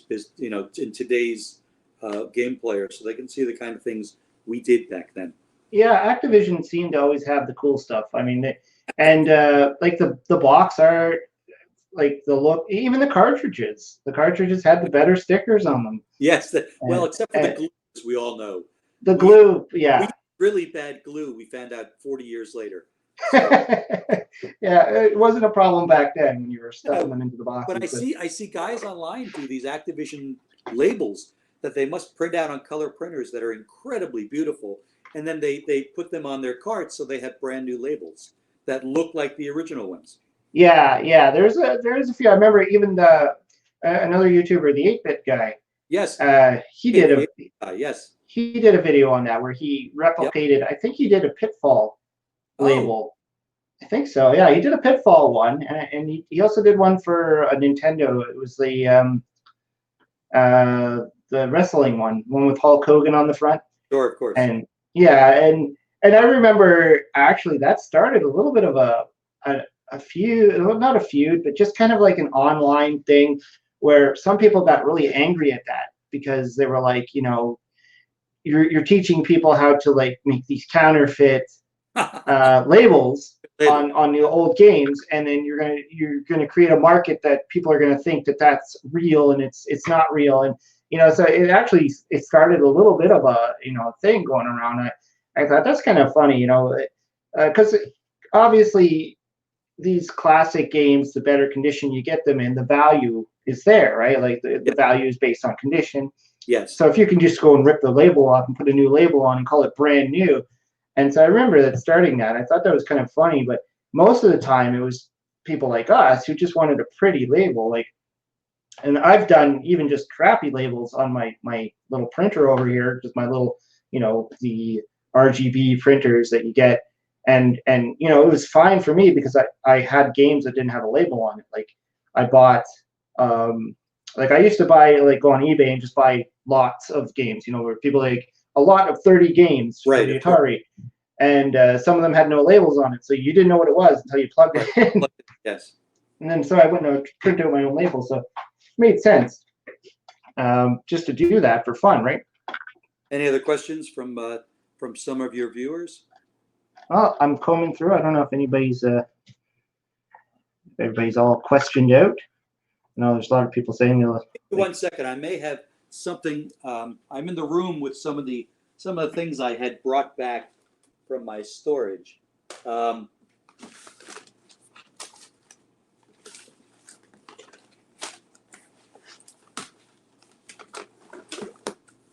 it's interesting. Here's not necessarily an artifact, but here's a computer. Here's a computer listing for Crackpots, which was printed out at Activision in 1983. Oh, wow. Has the Activision name at the top, and it's was printed on our PDP-11 computer. And this is one of the things I found on offsite was a copy of Crackpots with some of my handwritten notes. And then there's a bunch of the code. There's a bunch of the code here, and that's actually the printout probably before the game was finished, I'm guessing. So that's like something you used while you were designing the game. Sometimes in the old days, we had some good debugging capabilities on the boxes that Activision had designed. Specifically, Bob Whitehead designed a very good, what we used to call the blue box, that we would have with an Atari on top, and we'd connect the VT100 dumb terminal to it and be able to write code which went into the box and then into the PDP-11. And if you typically needed to sit down and work out a part of the code that wasn't working well, if you particularly had a bad edit and, hey, I made some changes and, oh my God, the screen's all ripped apart and everything's going crazy, you would inevitably want to look at the code as a whole. And so to print this out on a TI dot matrix printer probably took a good hour or two. Oh, I could bet, yeah. And so we would usually set this up and go to lunch for an hour. Go to lunch or go to bed or something. And this is one of the printouts that I kept that I'm sure I sat down at the Activision office, opened up with a marker, and started fixing my kernels and figuring out what was wrong on the screen. So that's kind of one of the crazy things that I found that is now 37 years old. That's from my first Activision cartridge. So I was going to say that when you were developing these games, like you said, you found that the Keystone Cannonball, for instance, you found it, and you started developing that back in the 80s. So, did you have the code as well, or are you going to have to reverse engineer it? Like, you're not going to remember it. There's a funny story with that one. So about 3 months before I found the cartridge, my brother Gary turned me on to a website that allows you to write Atari code in the browser. And it's got a little emulator, and you can see it. It's called 8-Bit Workshop. Wow. And so he turned me on to this, and I said, well, it's pretty cool. And I thought to myself, I've always talked about this Keystone Capers 2 game. I'm going to try to replicate it from my memory using that tool and make it look like Keystone Capers 2 that I remember. And so redo it. Yeah. I was about 3 months into doing that, and I had the screen almost completely up when I found the cartridge. And I ended up plugging in the Keystone Capers 2 cartridge and looking at what I had done, and holy crap, it was almost identical. I have a very good memory for things, and I looked at the two and said, oh my God, it's almost pixel for pixel. And as a matter of fact, I think the version I did today was better than the version I did at Activision. Because I having so many other games under my belt from when I wrote this in 1983, I just could do cooler things on the Atari system. So I think the newer version I had done with that tool on the browser looked better than the original one. So what I ended up doing is I ended up taking that game that I did in the browser and started finishing it as Gold Rush. Working from that one. I didn't have the rights to Keystone Capers, the name. I don't have the rights to the character. I don't have the rights to the code. That ultimately still belongs to Activision, even though it's not the same Activision it was back then. It's a different Activision. Activision went bankrupt and was sold through the bankruptcy court 2 or 3 times since that Activision. But just like Atari, right? Atari's not Atari. But I ended up using the new code I wrote to finish Gold Rush, and it was just amazing how it was almost identical to what I had written. At that point, it was 36 years before. I see a question on the screen. Mr. Kitchen, what was it like working for Absolute Entertainment? It was great working for Absolute. Absolute was a company my brother Gary, myself, and another chap, Alex DeMeo, formed. When we had left Activision in 1984, or actually 1986, Gary and I started a company called Imagineering, and it was named after my love of Disney because they have Walter E. Disney Imagineering, and it was a developer studio. So we were in business to make games for other people, and we were hired by Activision actually to make some more games, which I think I did. I worked on with Dave Lubar. I worked on My Golf for Activision Australia, and that's the one I've played, the golf game on the Atari. I've played. I wrote. We were hired by Atari I wrote Crossbow for Atari there. I think I may have written Kung Fu Master or Double Dragon with another guy in the office as well while we were Imagineering. So we started this company and we started doing games. We did a bunch of games for Acclaim. We did the first Nintendo Simpsons games, Bart versus the Space Mutants, Bart versus Radioactive Man, Bart versus the World. We did a bunch of games for clients, and then we ended up wanting to publish games ourselves.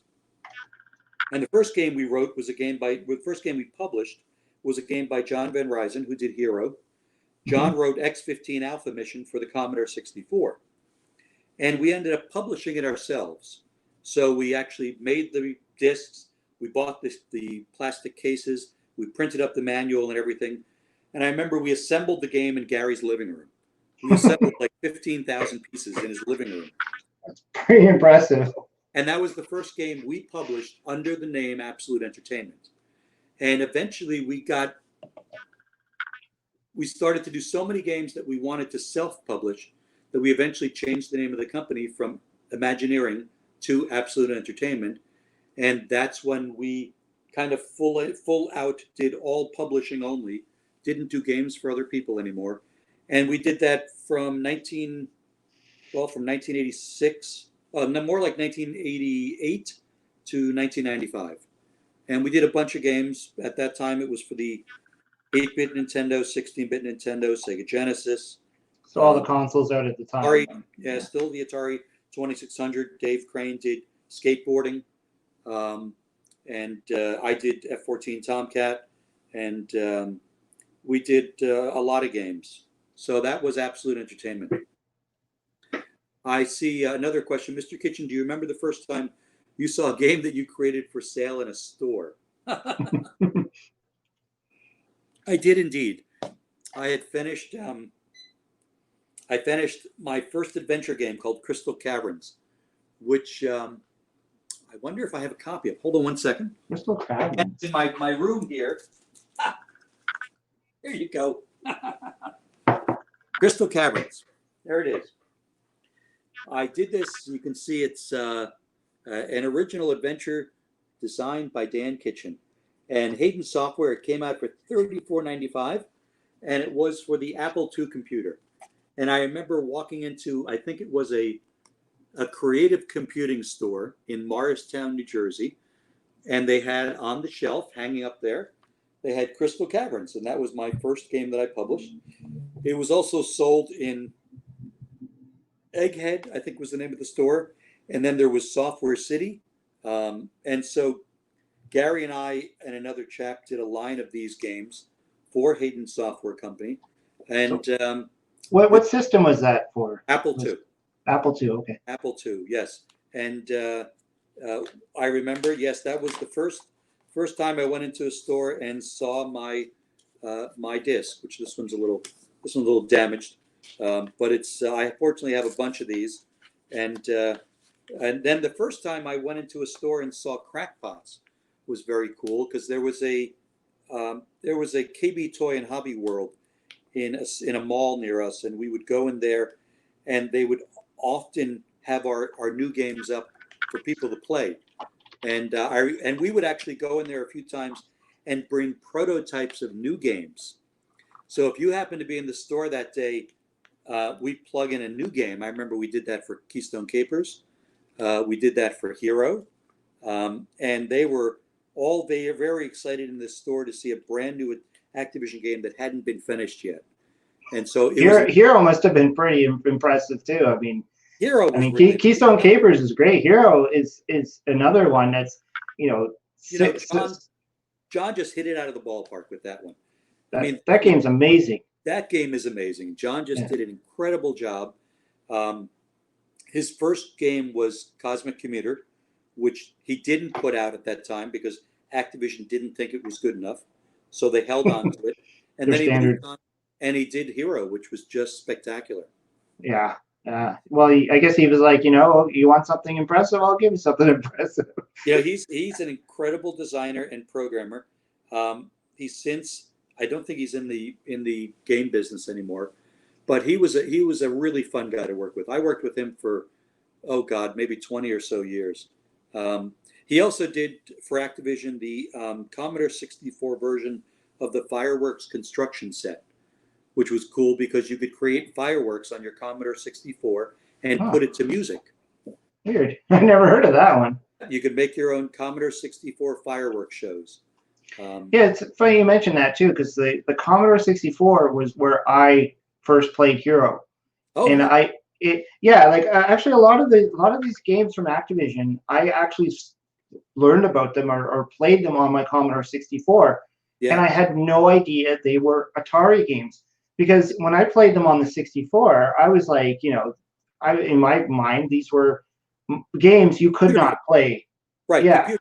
Yeah. Like there's no way that this is to me the Atari was bleeps and blips and squares. Like it didn't cross my mind that these would ever be on that system. And like I said before, with when I started to, when I discovered that Ghostbusters was on there, the same thing was Hero.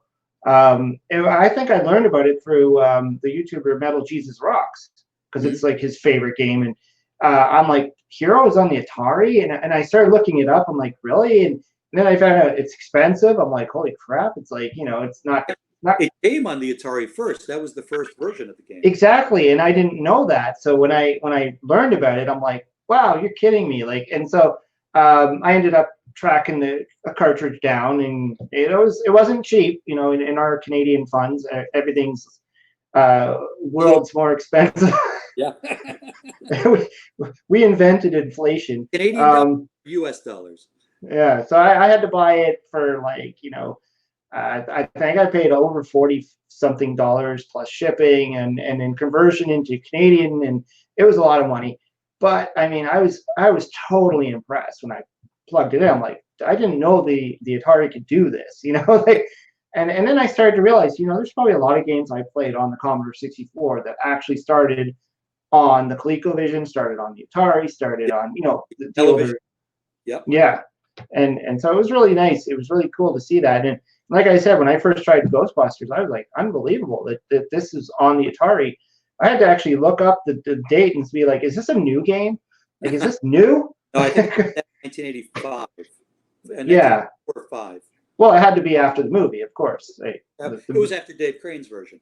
Dave yeah. Crane's version was very well received, and so they wanted it to be ported to the Atari. So Yeah, and I played the heck out of that game.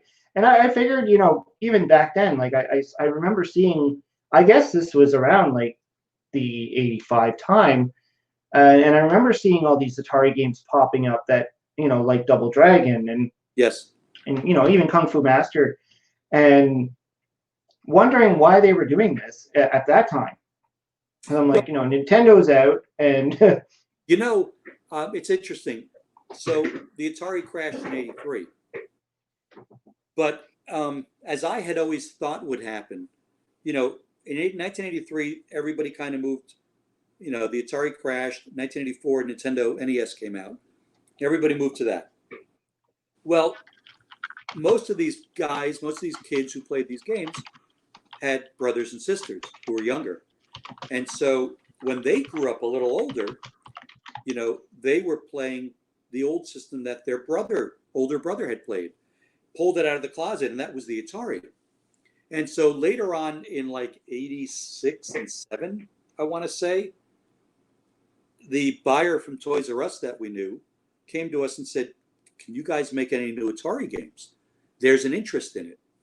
And so that's when we had to kind of scramble and find a company to make the new tool for the case and the cartridge case, and to find somebody who could make the ROMs, because there was a resurgence. And that's when I did F-14 Tomcat. That's when we did skateboarding, Pete Rose Baseball, other games, because the generation who had it in '83 had grown up, moved on to another system, and their younger brothers and sisters grew up and eventually wanted their old system, which was an Atari. And so there was a new life breathed into the whole business for the Atari for 2 or 3 years.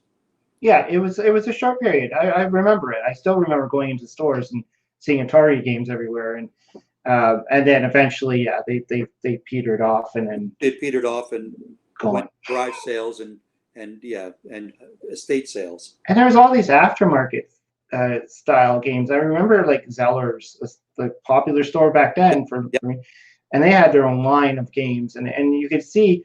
I actually remember seeing one. It had the Keystone Capers picture on it, but the game name wasn't Keystone Capers. Yes, I've seen versions of that, not unlike the way Sears did the telegames, which was the Atari system but private labeled for Sears. Yeah, the Sears Telegame. Yeah, I have seen some of our games named other things in other countries, and through other outlets. Yeah, and some of them they look like they gave kind of a watered down version of the game, like was it Tomboy? Was the is a Pitfall clone? Yes. And yeah, it's kind of hilarious. In some cases, they just ripped us off. I mean, I've seen games that looked like Crackpots that wasn't Crackpots, but it's Crackpots, but it's another character. They just kind of reimagined it in a sense, or repackaged it. And I see Green Lantern here. Is there a game you would like to redo or redesign, and why? Yes, there are a lot of games I would like to redo. Like I mentioned, I think Kung Fu Master's too bloody hard. I don't like the way the cursor moves in Crossbow. I should have put some hysteresis in it so it felt more like a mouse. Or a light gun. Or a light gun. I would have liked to have made Crackpots with a paddle, as opposed to the joystick. So yes, there are some games I would like to redesign. I think what I'm going to do going forward is I'm going to focus on new concepts. I'm kind of almost like Gold Rush. Yeah. I'm redesigning Gold Rush. I mean, I had similar concepts back in '83, but with the added memory of the cartridge size, I can do some things I didn't have memory to do back then. I'm still sticking though with the standard 2600 architecture. I don't have any additional memory for RAM. I don't have any special chip on the board like the DPC chip from Pitfall 2. I'm using standard regular ROM just like I would have written it in 1983, but I just expanded the number of ROMs I have in the cartridge. And I want to do games like we had done at Activision. If you've seen the box for Gold Rush, it very captures the look of the original Activision games. It looks like it came out back in the day. Like it looks like one of them. So I want to do games that look like they were designed at Activision in 1981, 82, 83. And so that's why Bon Voyage to me was a concept I thought of that is kind of a mix of two of Steve Cartwright's games. One of them being Sequest, one of them being Barnstorming. I immediately came up with a concept that I thought would work really well. I ended up doing a kernel on the screen that looked really pretty with an ocean liner and, of course, a sunset on the background over the water. And it actually is going to have some atmospheric changes. So you'll see the sun set, the stars will come out, the moon will come out, and you'll now have to pilot the liner through the water with just the lights on it, as if you saw it at night. And I envision what that box cover looks like from an Activision perspective. So I'm going to focus on concepts that I would have done if I had been back in 1983. So I'm not really going to redesign any of my old ones, but I'm just look forward. It'll be embraced. I see Ryan Edwards. How long did it take your brother Steve to write Space Shuttle? Well, Steve, my brother Steve is kind of a certified nutcase genius. Gary's a genius, but Steve is kind of just a genius who's a nut. And actually, there's that fine line. There is. That fine line between brilliance and insanity, and Steve has gone back and forth a few times. Back in the early 80s, he actually was involved with a military contractor, and he actually was involved in doing work for the Star Wars program. If anybody remembers that, it was a program under President Reagan. It was the Star Wars Initiative, where they wanted to use the space shuttle for military means to be able to create ways to counteract possible incoming intercontinental ballistic missiles. And it was a way of making a shield over the U.S. using space satellites to protect us. That was what the Star Wars Initiative under President Reagan was. Funny thing was, a few years before that, one of the games we created for Hayden Software was called Laser Bounce, where we had satellites over the planet. You were bouncing lasers off to kind of get the opponent. So Steve was actually involved in some of the work for the actual Star Wars program. So he worked for a military contractor. I don't know which one at the time, and actually got involved in things that were done with the actual space shuttle. And I know he worked on some projects for the STS-2 launch, which was the Engel Truly launch, which I think was launched sometime in 1980 through 1982. So he was involved in the actual work that went into post-space shuttle projects. So that's really how he gained the interest to say, hey, I think I want to try to do a space shuttle game on the Atari. I think it took him about 7 months to write. And it's an incredible simulation. If you've played it, it's complicated. If you buy the original game, it comes with a little thing you put over the Atari switches so you know which ones do what. Yeah. Because it uses all of the switches. And everything. Yeah. I actually remember there's something I saw on YouTube. I don't know what it's from, if it was originally a YouTube thing or whatever, but I believe it was your brother speaking back in the day, and he was being interviewed. I saw that, yes. Yeah, and he kind of talked about how the space shuttle game captures almost everything that they would do, and he did a lot of research, and like he didn't just make this stuff up. He actually learned all this stuff. And you actually run a space shuttle mission and he was intimately involved in the mission for STS-2 in the real life perspective, having worked with the contractor who worked on the mission for STS-2. So he knew exactly what a mission was involved in. And he and I had always had a love for space and for space exploration. My father was in the press all his life, back in the 40s, 50s, 60s, 70s. And my father was actually the bureau chief of the Canadian press. He was a Canadian, and he worked for the Canadian press and ran the Canadian press in the United States for the CP, much like we have the Associated Press in the U.S. And he was also a White House correspondent in Washington under President Eisenhower and Kennedy. So he was covering the space race, and we would, my brother Steve and I specifically, were enamored with it. So we followed all the Apollo launches.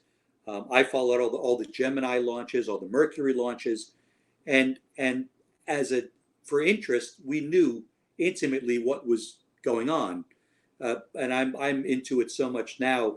I mean, I have like a copy of the Apollo 11 flight plan that they used. I played numerous flight simulators on Apollo systems. As a matter of fact, one of the things I always wanted to do, somebody mentioned, was there a game I would like to do?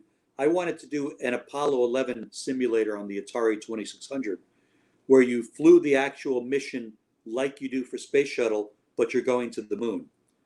And you actually have you have the different stages of the Saturn V, and you have the LEM, and you have the stages. You have to do the maneuvers in space, and so all the fun stuff you have to do. The moon, you have to do docking, and then you have to do the the translunar injection and the translunar insertion burn to go down to the to the surface. I think actually John Champo did a homebrew of the LEM game, which was the old Atari game where you would land the lunar module. Remember the vector game where you'd land and it would explode in vector pieces? I remember like games like Jupiter Lander. Yes. I had on the Commodore. Yeah. I'd still love to someday do that for the Atari, do an Apollo 11 simulator. I think I kind of missed my chance since we just had the 50th anniversary a year ago or so. Actually, last year. But Steve was intimately involved in the actual space shuttle mission for STS-2. He was intimately involved in the Star Wars initiative that was part of the space shuttle back in the 80s. And so from that knowledge, he created what I think is one of the coolest simulator games ever, which is the space shuttle game. So I know it took him 6 or 8 months to write it. Well, that's kind of like what I was getting at in the beginning about having to come up with concepts and new ideas for video games. Right. And that was quite clever. I mean, to create a simulator game. Right. And because that's like a whole different genre of gaming, right? Like it's kind of like the world building games, like Utopia on the Intellivision was like the first, game where you get to develop an island. And so having like simulator games, because I don't really consider Space Shuttle really a game. I call it a simulator. Agreed. Yeah. And back then, I think it was about that time, Microprose was really the group that did all those cool sims, the military sims. Yeah. We were fortunate enough to work on one of them for Microprose called Destroyer Escort on the Commodore 64, which took you through World War II naval battle, as a destroyer. And then some of the other games we did, I think F-14 Tomcat was a simulator. Turn and Burn, for which I did for the Super Nintendo, that was kind of a simulator arcade game, but mostly simulator. So a lot of the flight games I've done have also tried to be in that vein of simulator, because we just love the real hardware and try to replicate it like Steve did for Space Shuttle. Yeah, exactly. And then that game ended up going on the 5200, I believe, right? Space Shuttle? Space Shuttle? I think it did. Yes, I think it did. Somebody can verify that for me out there. I'm pretty sure it did. I did, but I don't recall exactly.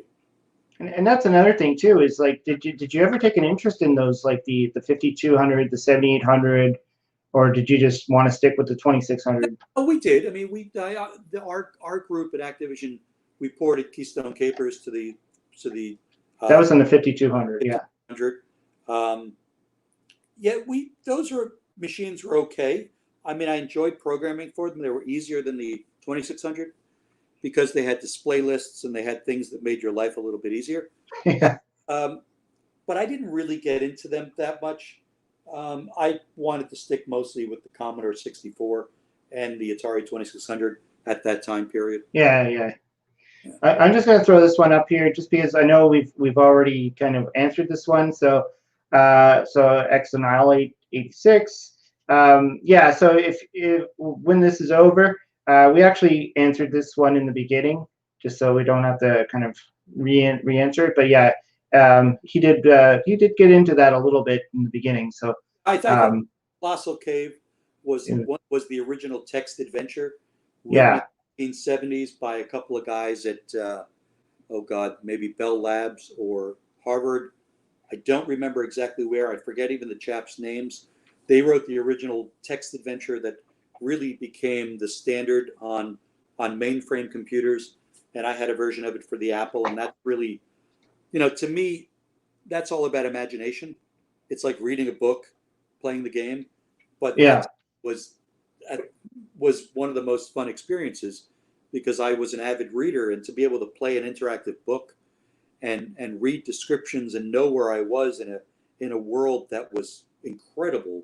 Just to me, that was probably my all-time favorite game that I got into. I just got one more question that popped up there. I was do an arcade game. That's funny. The chap that I know who has the arcade, who's local, is setting up a cabinet with a Atari 2600 for his arcade. So he has some of the original Atari games that people can play in an arcade cabinet. Yeah, I think some of them would work. I know that games back in the day, like Choplifter from Dan Borland, that was made into an arcade game. I don't think there were any Activision games, although Pitfall may have. I'm not sure if there was a Pitfall version, but I know there was Jungle Hunt, which was kind of Pitfall-like. Yeah, Jungle Hunt wasn't it originally Jungle King, I believe? Jungle King, you're right. Yeah, yes. And then it got changed to for whatever I can't remember what the reason was. Yeah, often it was like copyright issues and stuff like that. And swinging on vines, eventually diving with the alligators with the yeah in your mouth. Yeah, I think some of our games would be fun as arcade games, but arcade games were designed under a whole different methodology. You designed games in arcades so that people would want to pump quarters into them. Quarters, yeah. Continually replay or advance through the game. And that didn't change very much. Yeah, our games weren't designed that way, that you needed to make short and succinct levels that people wanted to continually advance through. But I think some of our games could have been translated or ported over to that type of methodology. I think in some ways, Kaboom could have easily been an arcade game. That's certainly it's games that you want to keep hitting the reset and keep trying again. Trying to go for the higher scores. Yeah, some of those Activision games were definitely them, like Stampede. Stampede. I know Barnstorming was a fun one for me. At Mega Mania. I mean, some of those games I think you could see as in an arcade cabinet. And like certain games, like I remember playing in the arcade, and a little bit later on, like when I was a little bit older, I was playing games like RoboCop on the Data East one and Chase HQ and stuff like that. Those are the games I was playing, I remember.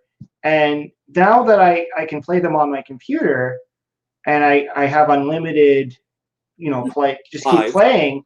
Yeah. And I sit there and I'm playing and I'm like thinking about how much money I would have been spending to get this far in the game. Because like RoboCop, for instance, you can go with I was always good to get through the first level, the second maybe. The third level just becomes so insane that it's literally just you die every second. It is. And I'm like, that's another quarter. That's another quarter. Yes. And that's when it dawned on me the difference between that game and say taking the RoboCop game on the Nintendo, which was different. I mean, it's the same concept, but it's Same different. concept, but it's done differently, so you don't need to keep pouring quarters into it. The Yeah. design is different, and the reward system is different.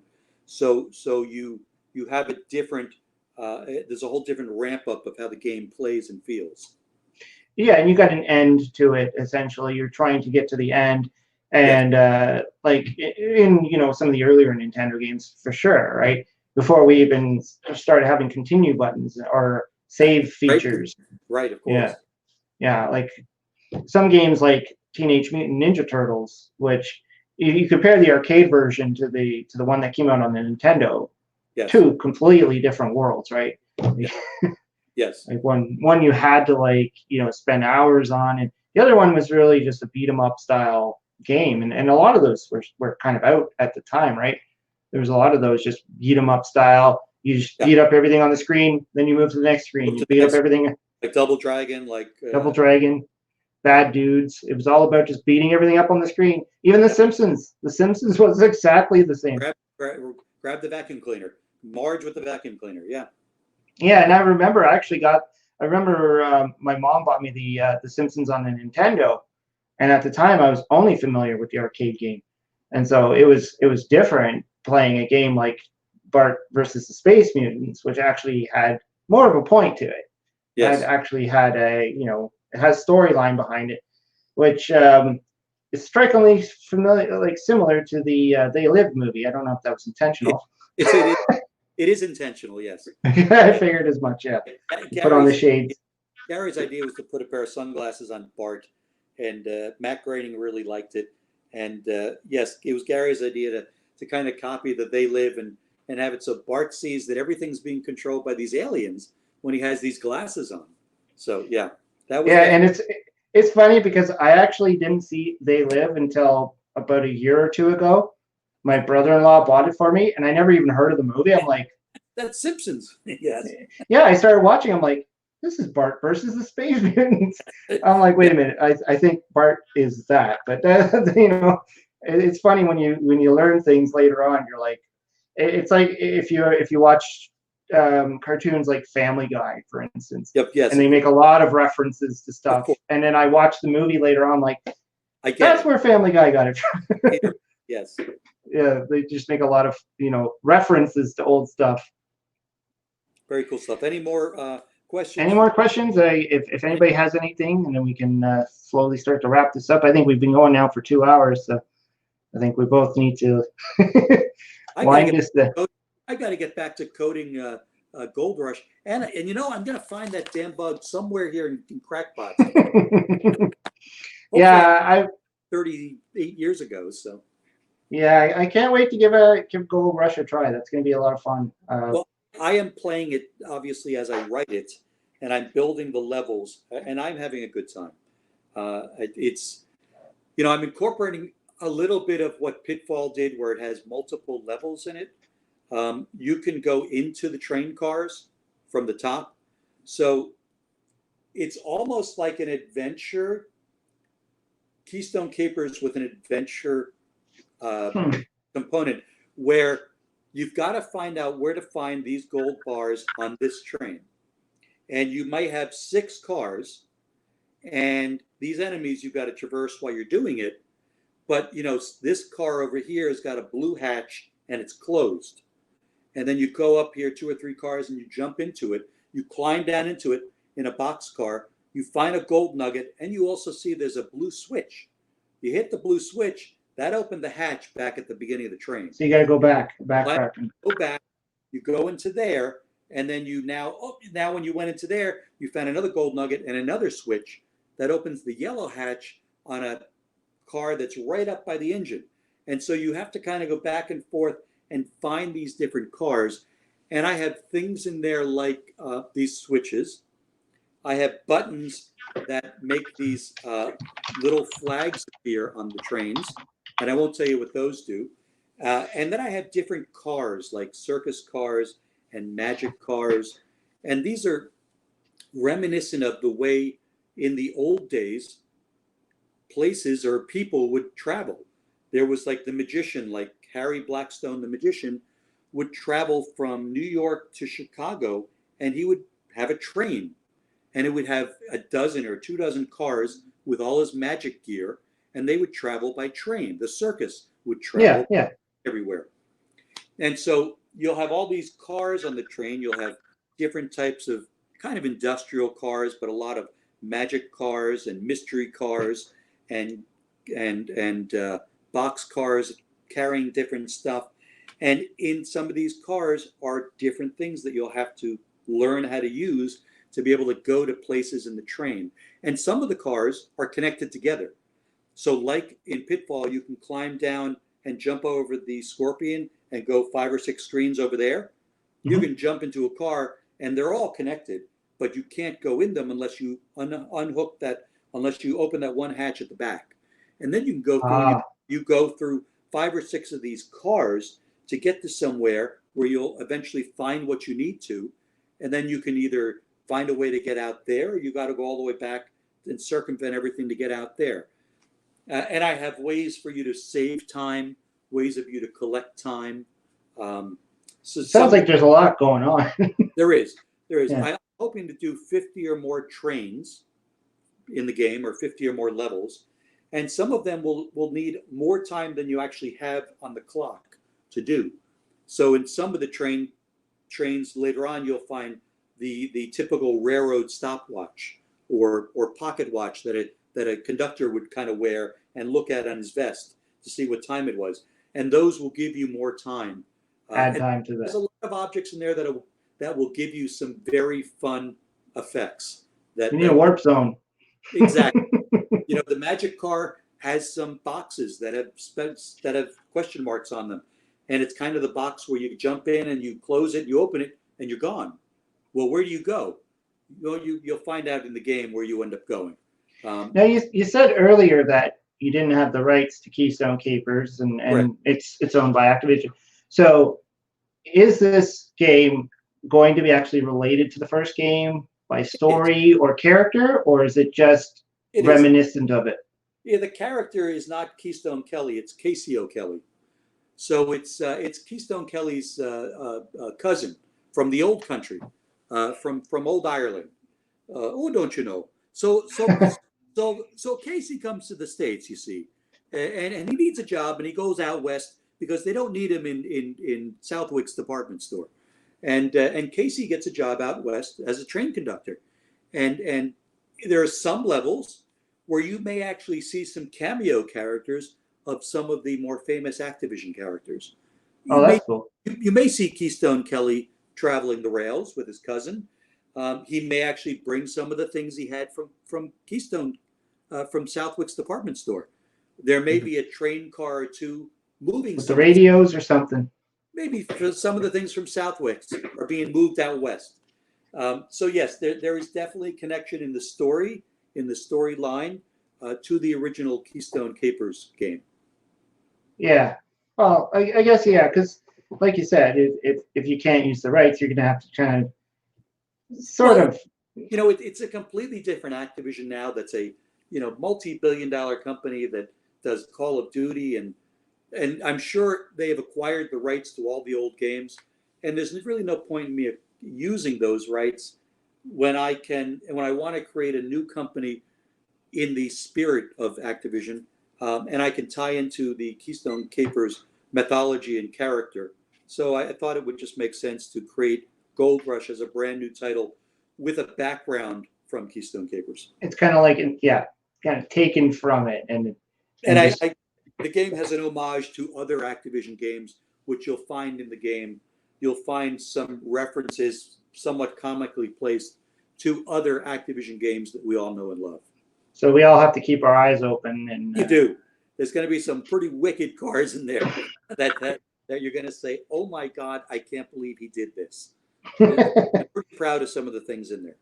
Just a little nostalgia trip on the train. Yeah, really, Tiki Vision is really an homage to Activision in name and in the type of game and the packaging, and so it made sense to in the first game kind of connect players to the old Activision company and the old Activision games. Yeah, I saw that. It's is it Tiki Interactive? Is that what it is? Or I was Tiki gonna. Vision. I kind of like Hawaiian things, Hawaiian shirts, all things Polynesian. I do have a company called Tiki Interactive that is Yeah, my current business.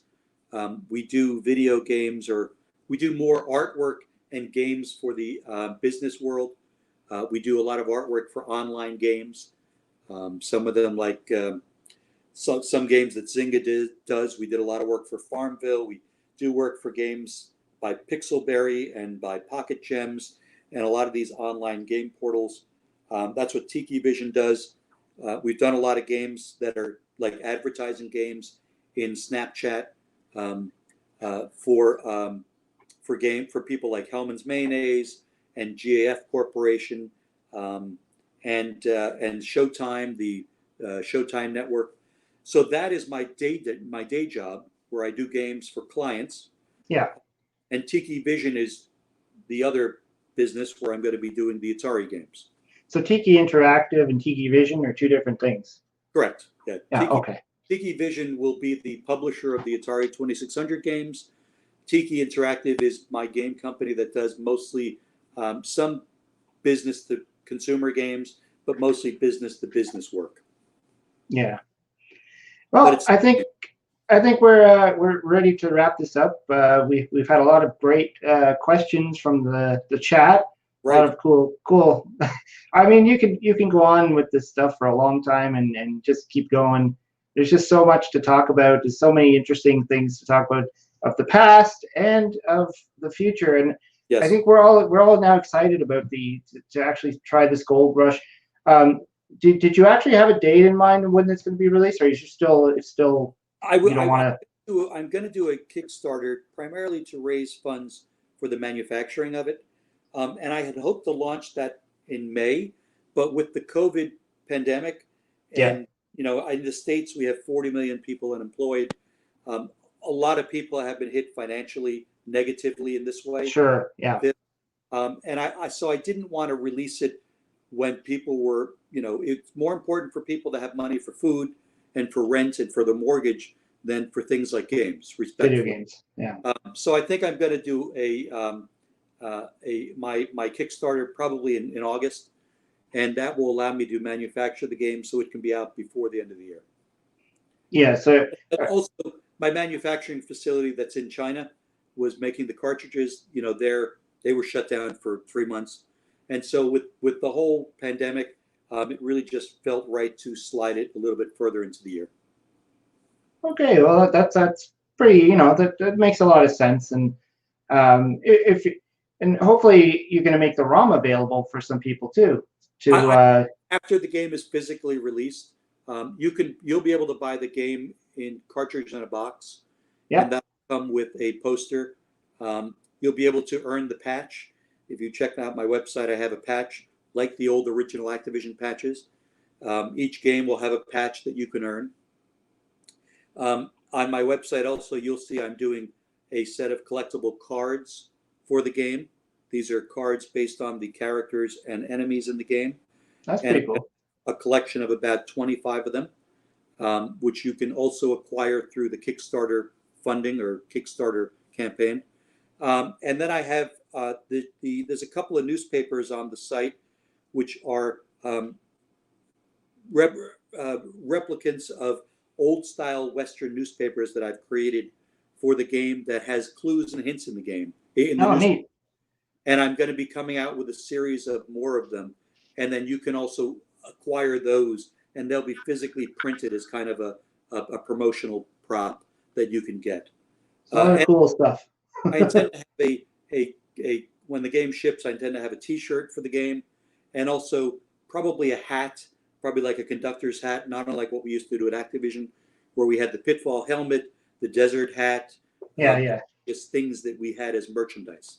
Have it all available, and Yes. yeah, that sounds awesome. A lot of great stuff down the pipes here, and hopefully we get to see the game soon. And Yep.